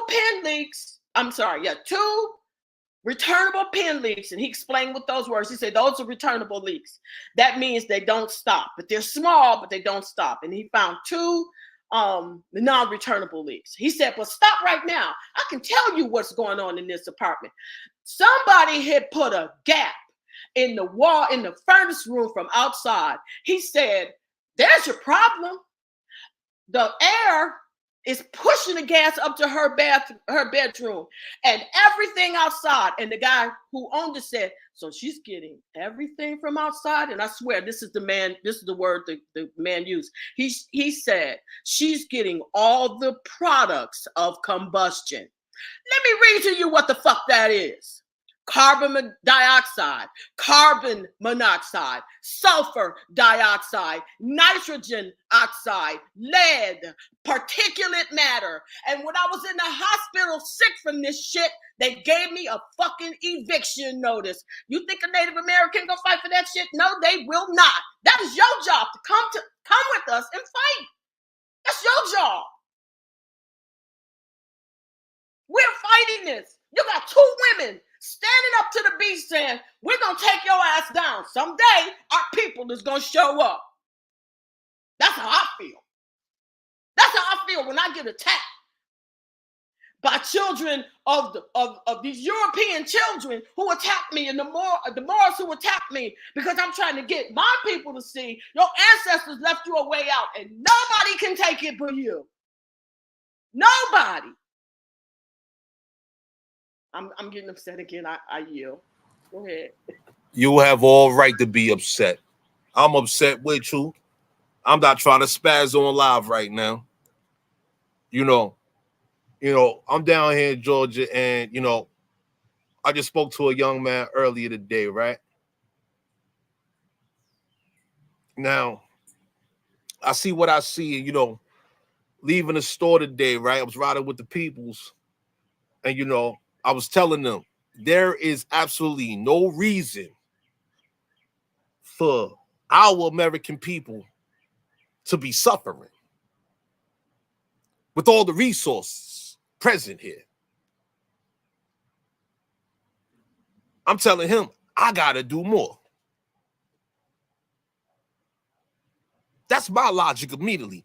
As a natural man, I have to do more. I can't sit back and watch this shit. I can't sit back and listen to this shit. This shit is fucked up. Our people suffering and just to get our people together, we gotta argue and debate with our people. Yo, I appreciate y'all, because amongst ourselves, everyone present right now, and even everyone in the chat, there is no argument amongst us. There is no conflict amongst us. We are all in agreement together that this shit is not right, and we got to do what the fuck we got to do to correct all of this shit throughout our territories right here in North America alone. It is incredible. It is absolutely incredible to me that we have so many wasteful individuals that give their attention to nothing, donate to nothing, no results.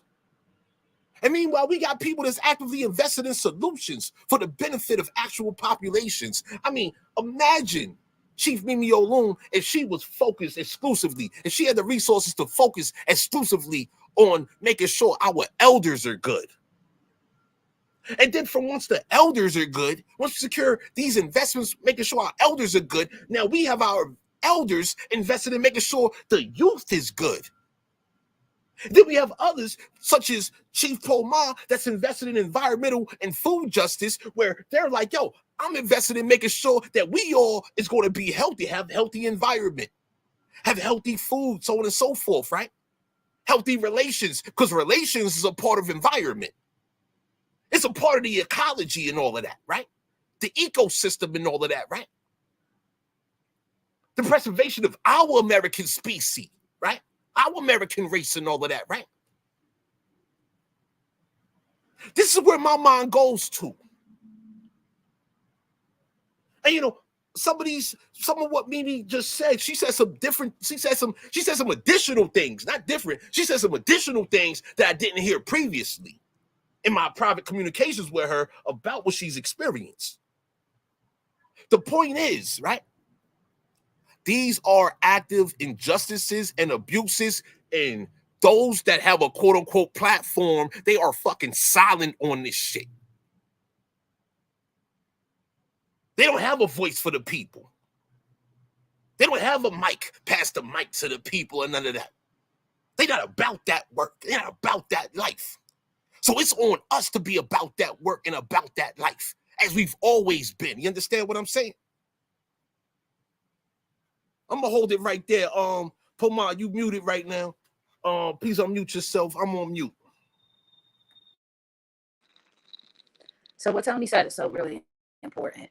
I want to say something that's happening too that I've noticed that is happening. So since we started really making our presence known in the realm of environmental justice, there's big money in environmental justice. I'm just going to put it out there. Everything they do is commerce. So even when they're fighting for, clean air, clean water, and those things, they're doing it from the purview of jobs being created for their people. So there's a Green New Deal the Democrats are pushing, right? And so I've been asked to speak with, on platforms regarding this Green New Deal or this new Green Deal, however it's worded, which is to put a lot of fiat into infrastructure regarding the environment. So cleaning up the rivers, cleaning up the air, increasing better air quality in cities where there's a lot of air pollution, housing, like Mimi Alone talked about, and she's knowledgeable on what they call the built environment, and like she mentioned some of those things. These buildings are built with hazardous materials, and people are breathing these things in because you sleep in your house, you're in people who live in these buildings or whatever, and so you're breathing in this stuff. Everything that they do when it comes to anything that is involved in nature, know and trust in your everyday being that they're doing it on the basis of commerce. How many jobs they can create? Will it create jobs for the union? All of that stuff, right? They're really not concerned, from my purview, on the sustainability of our water 1,000 years into the future. I think they know they have an expiration date. So what they do it from a purview of a temporary situation, maybe 50 years at best. So when we do it from a perspective of our future generations. How are our babies going to exist in a realm on this plane of existence if the water's contaminated all over the Americas, if the soil is contaminated, if forever chemicals, that's a daunting word that is real. And a lot of our people don't even know the terminology of these things, right? Chief Mimi Alone and I go to a lot of these environmental justice meetings, and not just in our own local community, right? Because these are national meetings that are happening, and they're tying from one part of the Americas to the other part of the Americas. But let's just talk about North America. So one part of the continent here to the other part. And so we're in a lot of different ones, right? And so what I'm saying is, what I'm seeing now, Black people getting involved, or people who identify as Black, because there ain't no Black people. Wait a minute, my grandbaby. Hang on, let me turn this volume down. Here, you can watch it. I'm turning the volume down because I'm on the live, okay? You can watch it. Black people are getting involved, right? And so at the collegiate level, they're starting to write books about environmental justice, and and the environment, and capturing our ancestors' history and reframing it, right? And putting it into books, claiming that they've always been the stewards of our lands, and they've always been the stewards of the environment, right? That's us. That's always been us, right? And so If our voice is not amplified, what's going to happen, just like what happened at the Flint Pittsburgh Solidarity Day. Now, I said all that to say this. We just celebrated the Flint Solidarity Day on the 25th of April to commemorate that 10 years later, Flint, Michigan still has lead in their water. They still can't drink their water. They can't bathe in their water. They can't wash their clothes in the water. They can't do nothing with the water coming into their homes, and they're still being charged for the water. I joined this water campaign to help stand in solidarity with our brothers and sisters in Flint who are experiencing this. The children were tested with 7% lead in their blood. They say 3% lead in the blood causes neurological damage throughout the life of the being, causes cognitive damage, and there's statistics showing there's an increase in violence in the people who are poisoned with lead. So that being said, our people who are pushing clean air, clean water, clean soil, who are identifying as the American Indians, the Aborigines of America, are finding ourselves in these spaces now where Black people, or people who identify as Black, are being pushed to the top.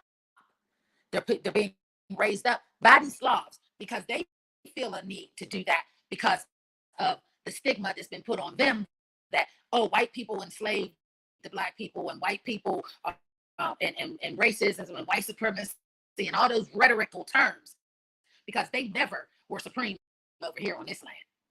They never conquered our people.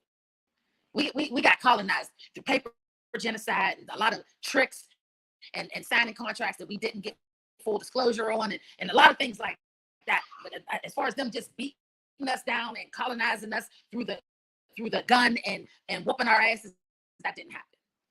So that's the narrative though that gets pushed, right? So now they feel an obligation to Black people. So I'm in this space where I'm navigating to make our voice be the primary voice, pushing down the Native American voice, just slamming them in the gutter, like they don't even have a room to talk. And at the same time, putting people who identify as Black and African American not in the same lane as me, because they're not in the same lane as me. I'm not claiming to be from Africa. I'm saying I'm fighting for this land because it's mine, because I'm heir to it, because my people are heir to it, because my grandbabies are heir to it. That's a different conversation. It's a different purview. So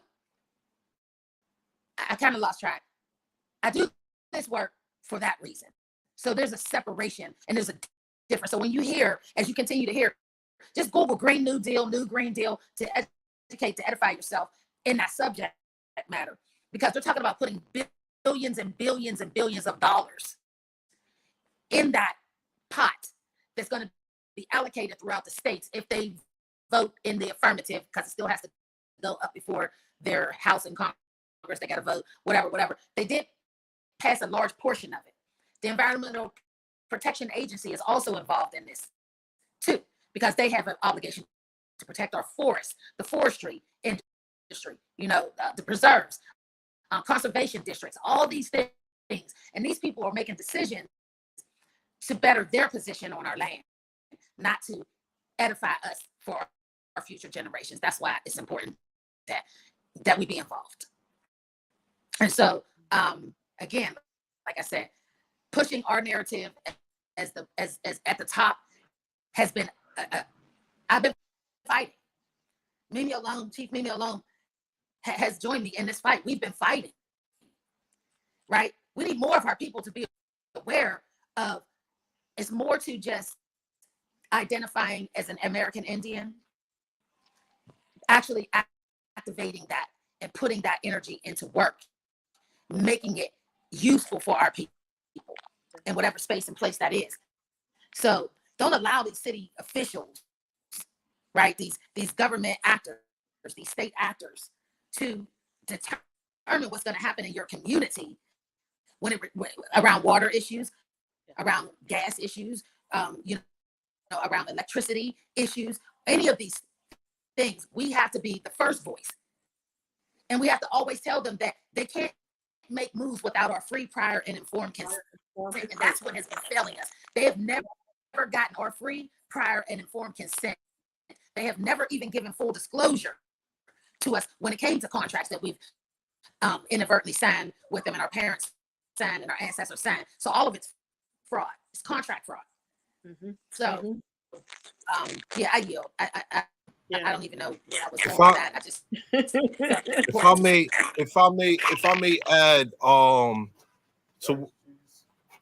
if I may add to what you just said here, right? Yo, you can open, yo. It's open. Yeah, pardon. If I may add, right?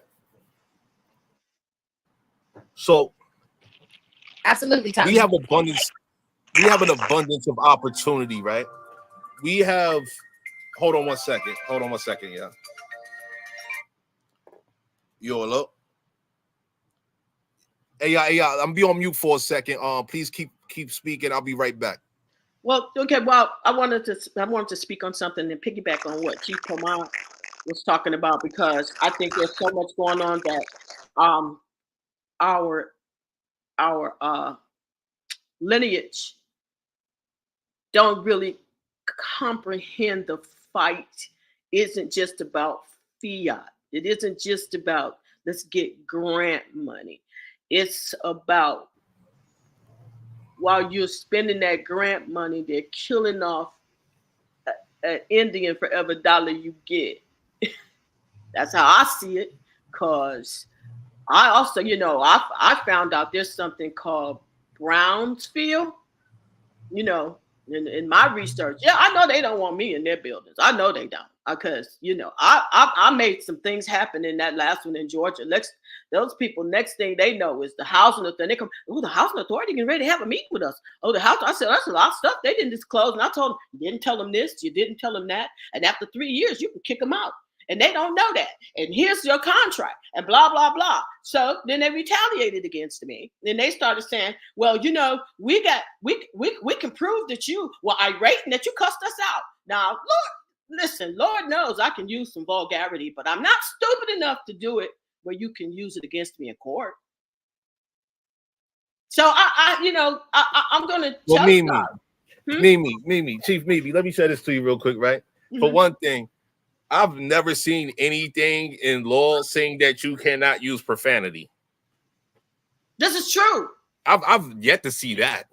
This is true, but they try to use it against you. But that's all they have against me. But see, peep game, right? We are the natural principal people. We are the authority.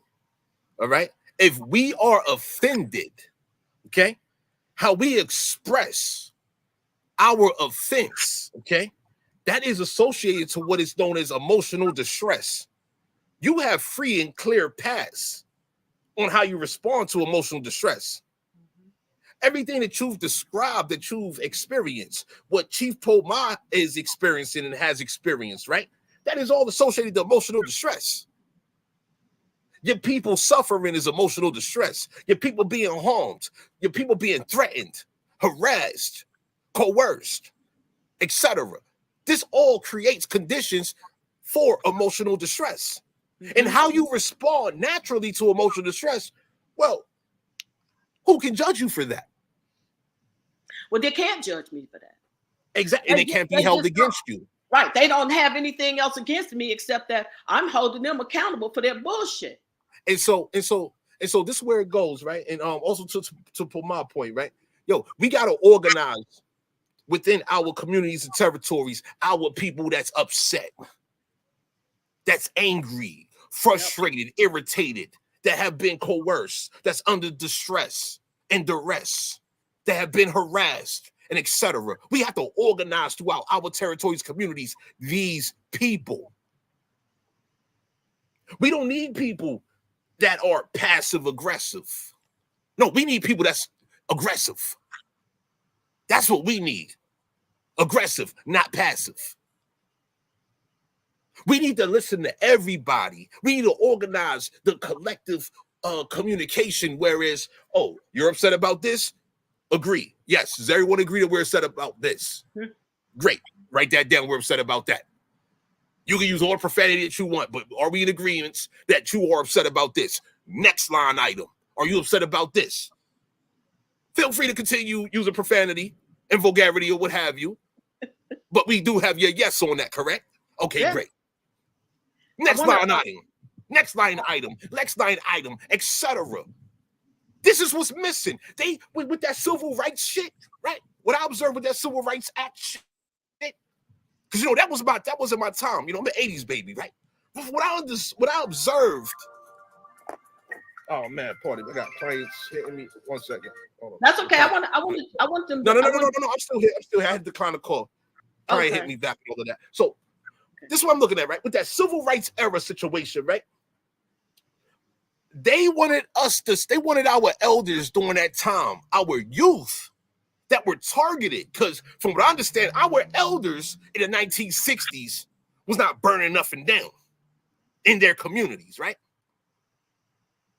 Why would a property owner, because that's what they were, our elders were property owners during these periods. They was business owners within their communities. They wasn't out there burning down their own property and etc. They wasn't doing none of that.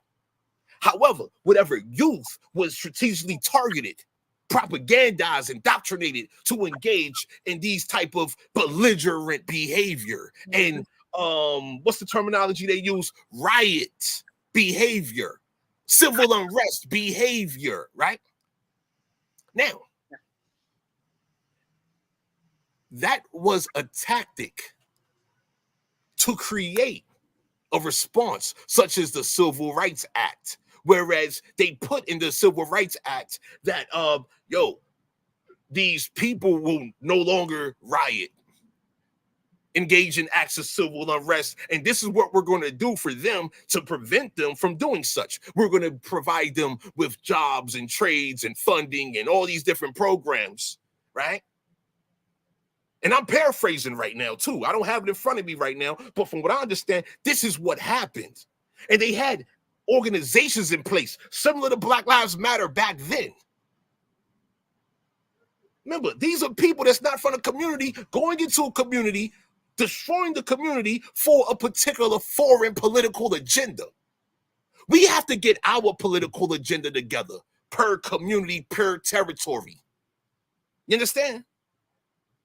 In my logic, a political agenda, once again, if politics means a group, a body of people, it's a political body, right? It's a group of people that's on the same page, right? So once again, what are we for and what are we against?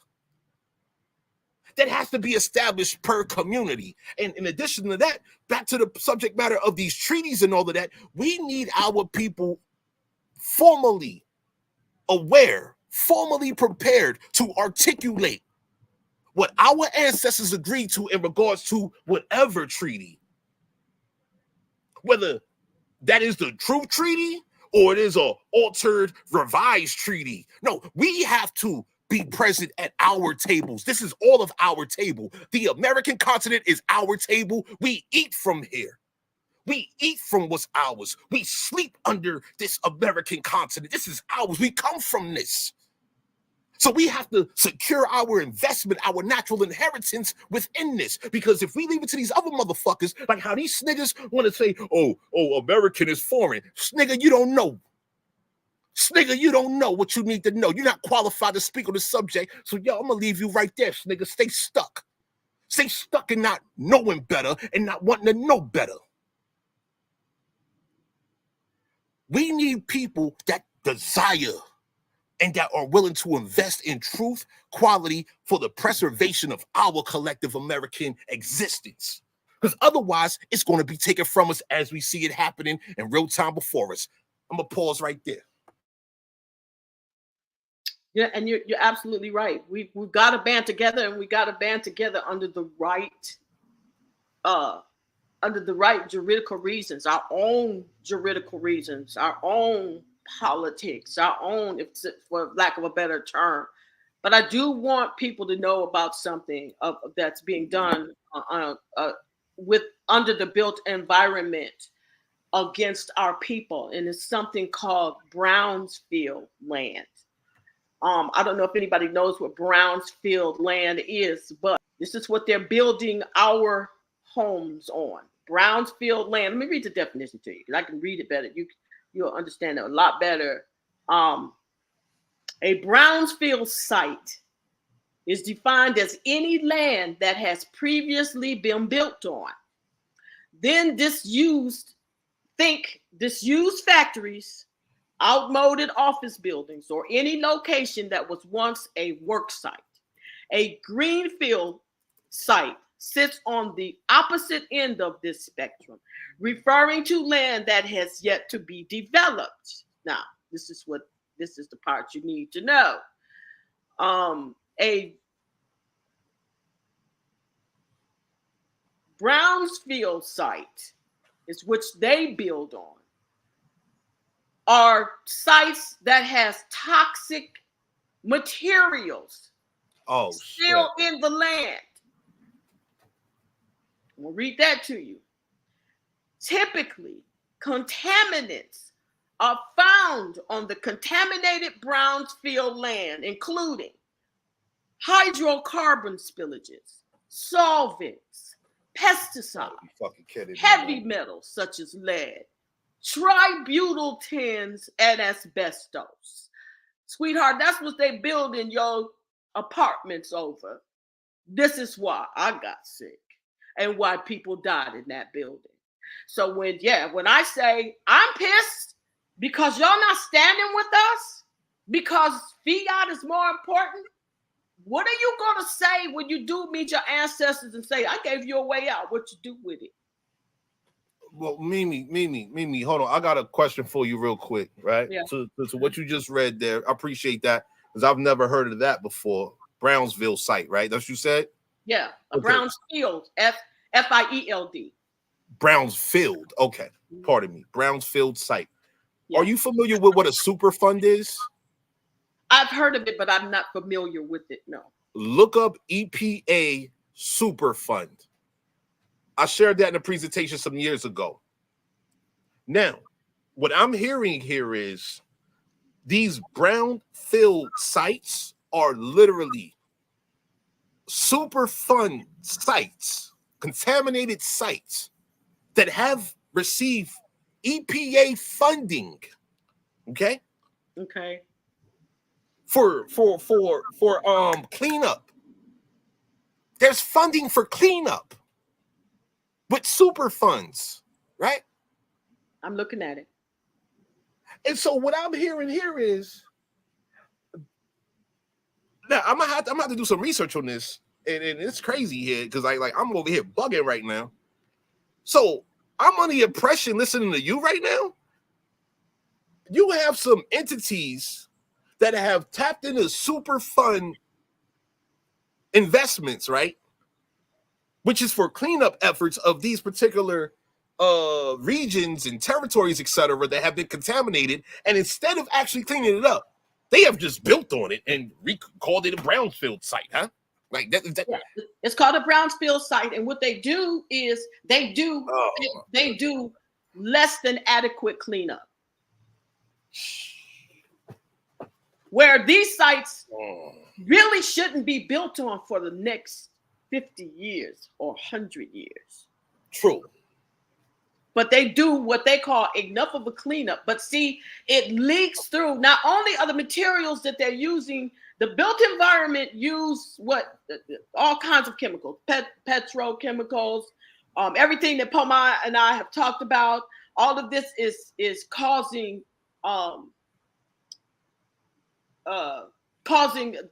deaths. But it's the air quality is bad. And not only that, they're now building these buildings with windows that don't open. That was another one of the buildings that I know the universe puts me in these buildings because I'm gonna get upset and start doing something about it. But in the apartment that I'm in, the window that does open, I have a huge living area for the kitchen and the dining room. There's there's a long window, and in that long window, there's about this much space you can put your head out of. You can open that up, and that is the only window that open. Along the entire wall is nothing but windows, and they don't open. On the other side of the wall, you have the same thing, windows this size, but windows along the wall that don't open.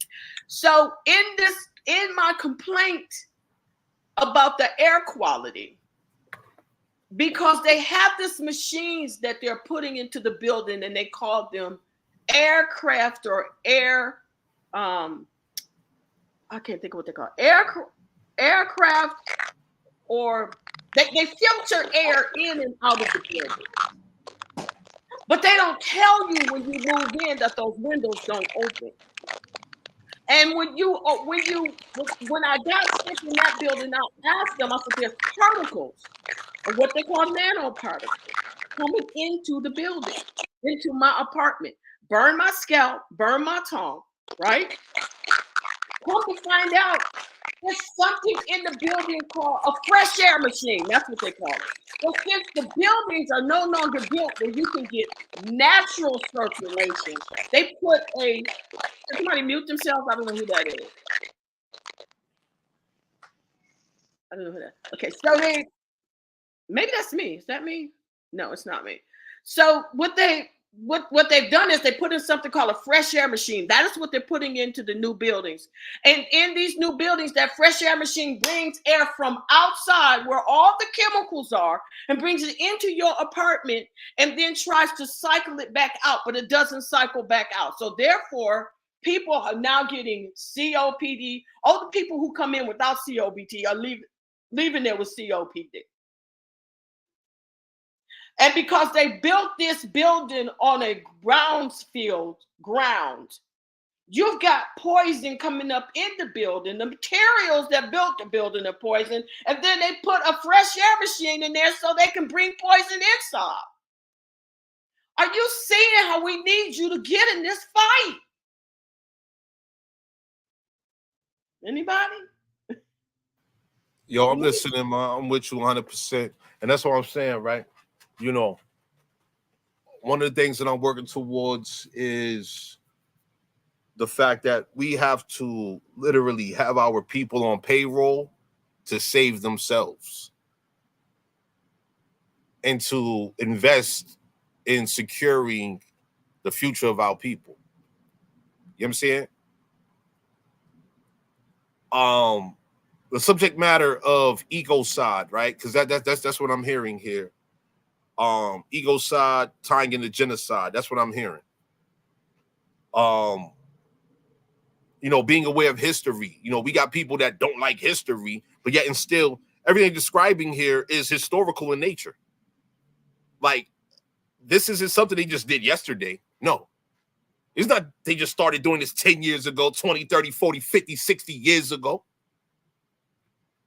No, they've been invested in this for centuries. You know, we could give it a solid 100 years. Look at the dates of your local projects, right? When was your local projects in your local hood, in your nearest hood? When was that project building, the high rise or that community? When was that put up? When was that constructed? Now do the math on all of the deaths, all of the injuries. Factor in addiction, mental health, and everything else. Do some real math out here, people. Okay? And decide for yourself. Do you want this to continue or not? What do you want to do about this? What can you do about this? The first thing that you could do about this is get with people that know about this. That's the first thing you can do. Chief Mimi's available. Chief Pomar's available. They've been doing this type of work. They've been engaging in legal disputes with these criminals.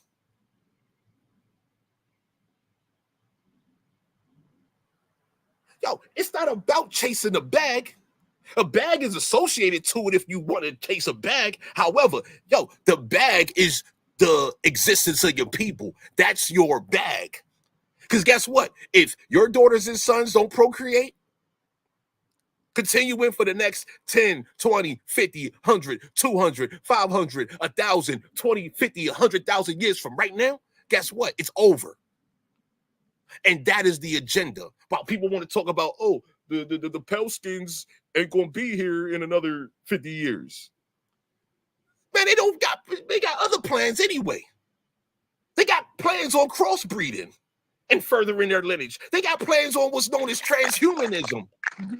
Yep. Combining their human species with artificial intelligence and other technology and this, that, and the other. Come on.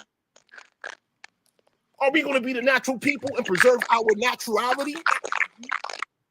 Or are we just going to be extinct as they have planned on us being? Yeah. Hey, we're approaching 2.5 hours. We're 2:25 in. I've enjoyed this session with y'all. You know, and I gotta get back to these clients of mine. I gotta get back to this work, you know, all of that, this other work, if you will. But anyway, Chief Mimi, Chief Poma, Chief Ajalib, so on and so forth, and everyone that's been present here, everyone in the chat, everybody. I appreciate y'all. But any closing thoughts before you know, we continue with our days and evenings and all of that?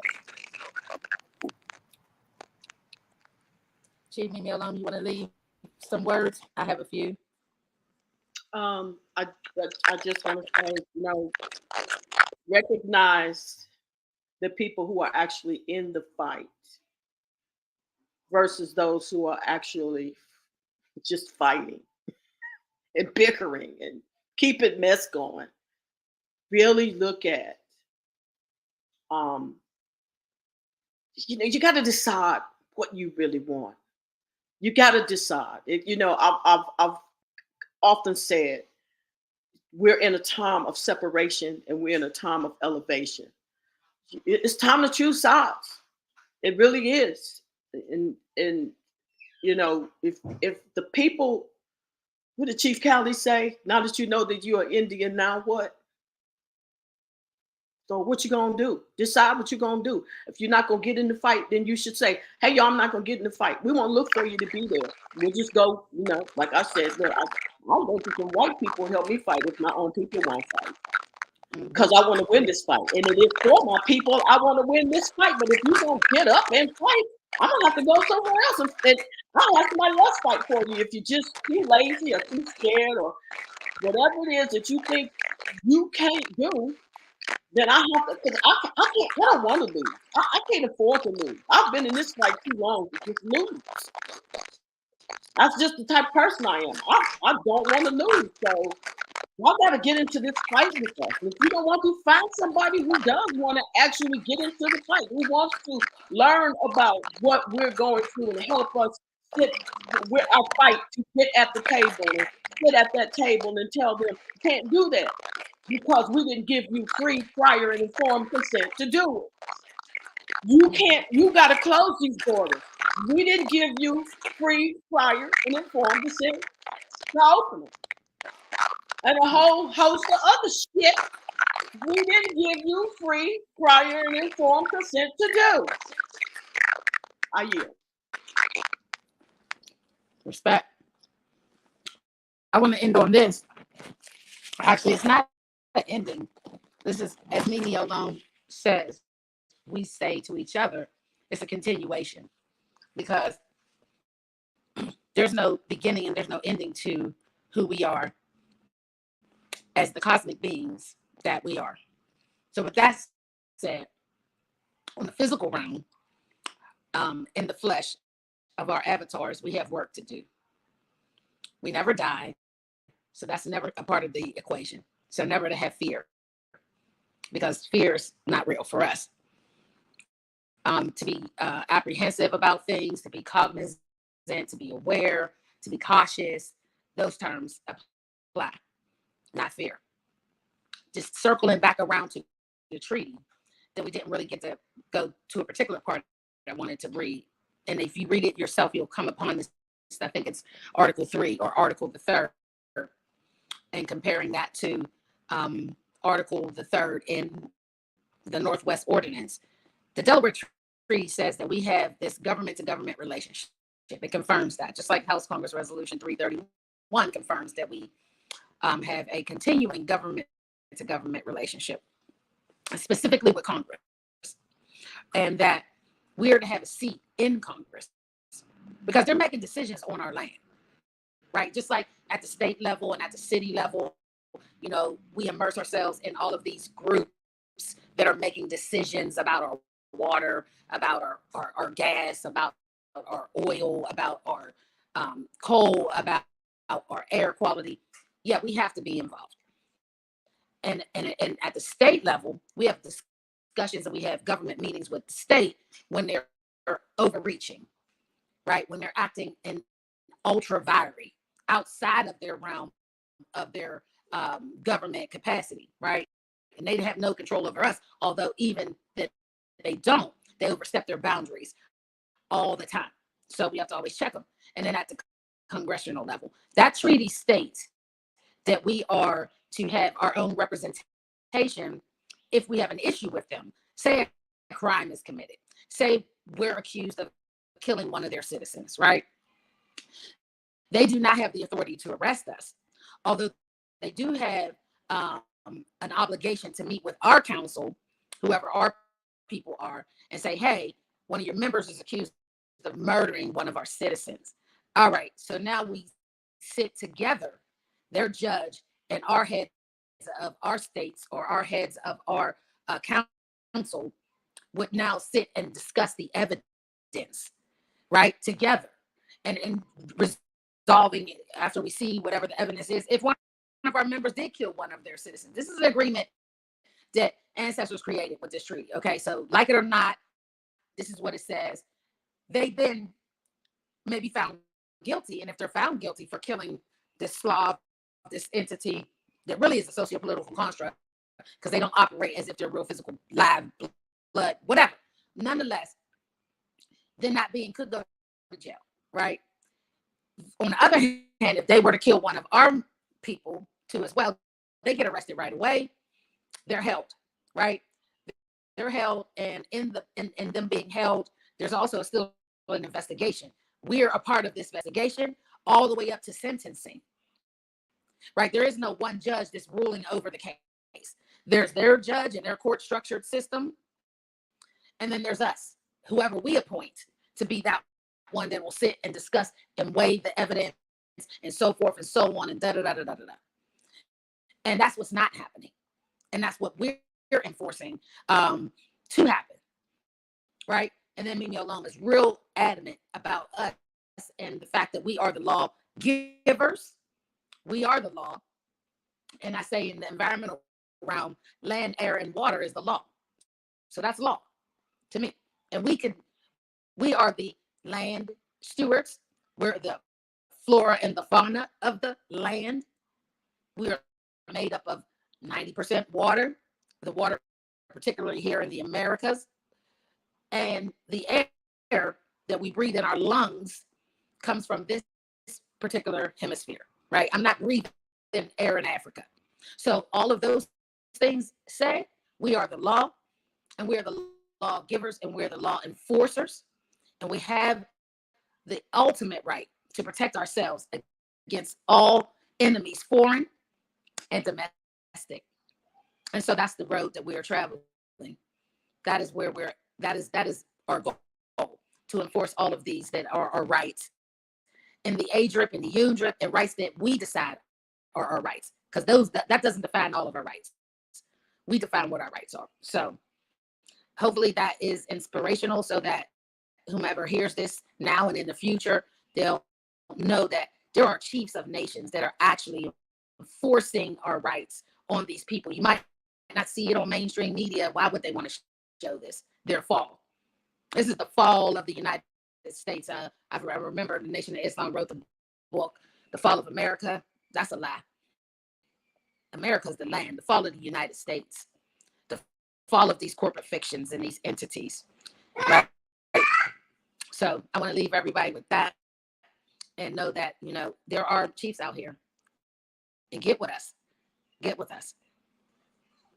And like and I'll say that's in Proto Mayan and Ba'ashkawa Alik.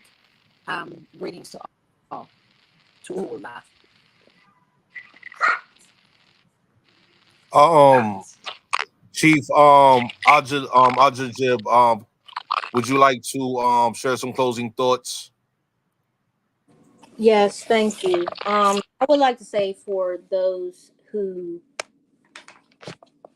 call themselves so-called Black, so-called African American, do your genealogy, because our people were reclassified as so-called African American, so-called Black, so-called colored, so-called Negro, and then so-called Indian. And please correct me if need be if I'm missing out anything else. And I also would like to say what I have been enlightened by Chief East Pomachak Mam Yahalahi through this walk, that the city is under the jurisdiction of the state. The state is under the jurisdiction of the United States government. So they have to honor the oath to the Constitution. And there's the great law of peace for our people. Look it up. Do your research. Reading is fundamental. There are multiple maxims of laws and lawful documents, such as Article 1, Section 2, Clause 3, and excluding Indians not taxed, the Delaware Treaty, the Northwest Ordinance, the ADRIP, the UNDRIP, House Congress Resolution 331, 100th Congress Second Sessions, and the list continues of the acknowledgement of our people. And as Chief Mimi Alone has stated about the lack of consent, free and prior informed consent, that these immigrant foreigners, non-citizens, citizens have not been in communication with our people. They've been in communication with Title 25. That means that they've been in communication with themselves. It's been an insane circle. That's insanity. They've been committing genocide upon our people and multiple other crimes that I can state, but I yield. I'll have more to say if Tomahawk Tony will allow for me to be available be included within the next meeting, this next session. I thank you to all, and I yield. Yo, you all appreciated, and absolutely. I will try to work this into my schedule and as well as you all schedule. So that we can be available to have more of these communications. It's serious for a lot of people, myself included. In the work that we do right now, things is real crazy. You know what I'm saying? For all of us, you know what I mean? Every day there's updates on events that's going on with these colonists and their criminal activities. And so, absolutely, I try to make myself available. I'll continue to try to make myself available, but at the end of the day, definitely, as it says on the screen right there, what is it? Angel, you just asked for, Chief Poma as well as Chief Mimi's contact information. Send the email to me and I will forward it to them. No problem. All right, that's the simplest thing I could do right now. Otherwise, we're gonna have to type it into the chat and you're gonna have to take note, this, that, and the other. Just take my email and I will forward it to them. No problem. You know what I'm saying? Hopefully in our next exchange, we can have some comment, or we can have a Q&A session as well. Someone had a question? I just wanted to ask you before we go, could you pull up the map of the Delaware, or the Delaware map? Yes, so I have it right here. And yeah, I have it right here. One moment. And focus on the top left corner at the top, and then zoom it out. I want the people to leave with this image. Okay. Yeah, it should be on the screen right now. Okay, I guess it's coming up. Hold on, let me bring that down. Bring that map down. Bring it all the way down to the. Hold on, let me see if I can get the whole thing. Hold on, this thing acting crazy. Okay, so hold on. Yeah, keep coming down. Keep coming down if you can. Oh, this thing is zooming. Hold on. My bad. Let me make sure. Yeah. This thing is this thing is acting crazy. You know what? Let me just do this. I'm gonna download it. That's what I will do. Top left corner up there. Oh, top left over here. Oh, top. Oh, my bad. Black is. Black is. Not that green. The other side. Yeah, right here. Yeah. Yes. Okay. Now, if you look at the images of the people in this image, right, this is a map, this is a congressional record, this is law, right? This is primary source here. If you see, they're showing the pictures of the so-called Delaware Indians, right? We ain't no Delaware Indians, nonetheless. We ain't no Iroquois, even though this term that was used and we associated it for whatever purposes, for communication purposes only. If you push that very image over a little bit more, you'll see the Slavs, you'll see the colonists. So there's a clear distinction between who's who. And okay, we chilling, we got a pipe in our hand, we got our gun right there, rifle, whatever, brother chilling. Down the bottom, we got fish in a basket. We sharing some food with them.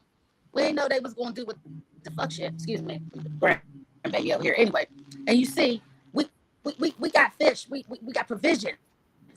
These is beggars. They Slavs. They asking for our help. We look at the hand gesture of the brother right there. He like, look, this is how it's gonna go down. We talk with our hands and our arms. That's strictly right there. I mean, it's obvious. And these brothers look like they got curly froze to me. They don't look like no Native Americans. They do not resemble Slavs in Siberia. They don't got pale skin either. They don't have pale skin. Look at the body type. In our prime, our men. I know when I was growing up, all the boys had muscles.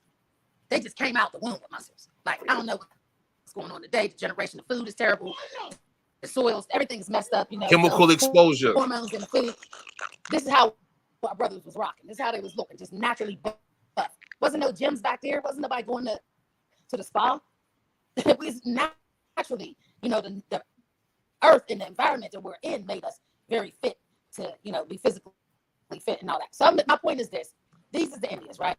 These are our ancestors, imagery of our ancestors. They signed that treaty. That's who the treaty's for. It's not with the Native Americans. Their images is not on this map. And like I said, again, this is a congressional map. This is lawful. You can take this in a courtroom and say, look here. I don't see no Native Americans. They were intentional when they drew this because they made the colonizer look just like a colonizer. Got the cap on, got the fringes, the furrows around his wrist and whatever. Pale skin. Yeah, our hair. Deliberate pale rising skin. up to the top.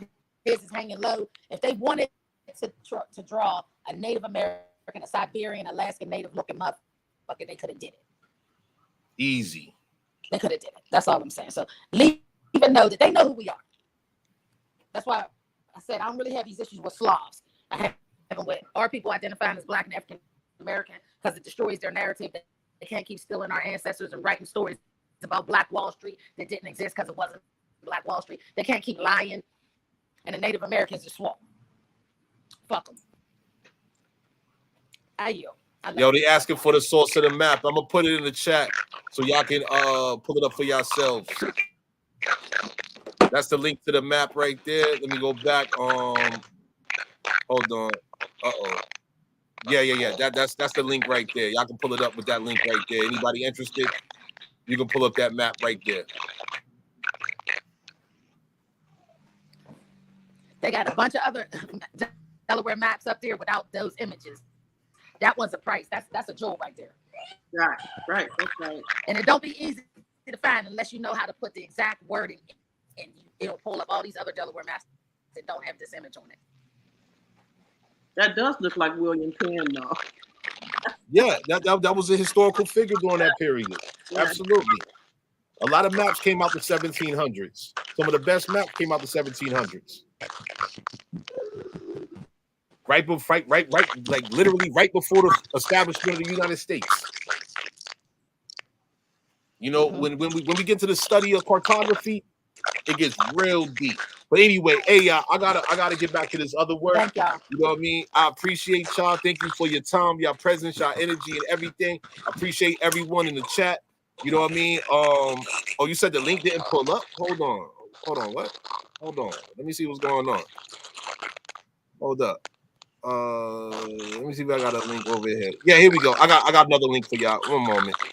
I'm gonna send y'all the original link. Pardon. Angel, before you go, can you confirm this new link right here? I'm gonna try to confirm it also.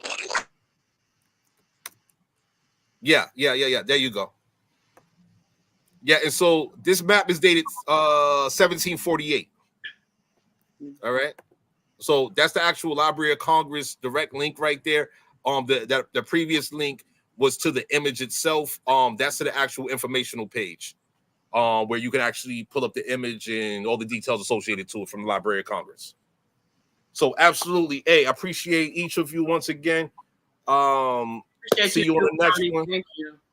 Oh yeah, thank you. Much appreciation. You know, we got a lot to get into. You know what I mean? And you know, I just appreciate the energy of you all. You know what I mean? This has been a healthy session right here. You know what I mean? Even though it did get a little tense because of, you know, the madness that we're dealing with, you know what I mean? But energy is energy though. And at the end of the day, we gotta properly allocate it, you know what I mean? So we got some good work to do, and I appreciate y'all for y'all service to y'all territories, people, and communities, and all of that. We're gonna keep it moving, and we're gonna continue to inspire and motivate. That's what it's about. You know what I mean? So yeah, get with you all very soon. Y'all stay healthy. You too. Thank you, All right. everybody. Peace. Wholeness.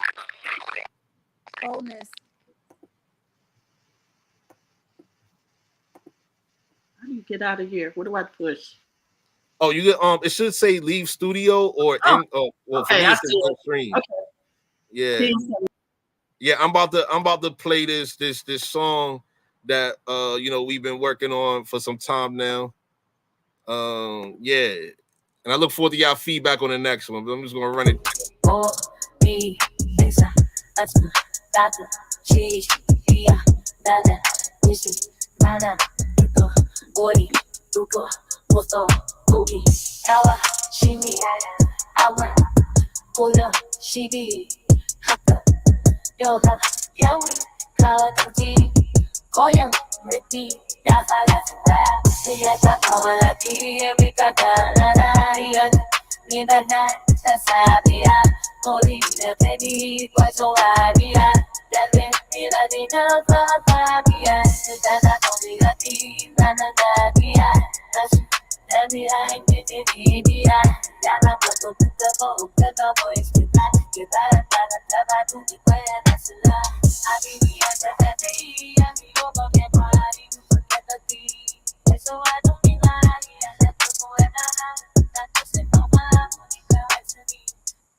Yeah, and I'm just gonna close with this outro real quick.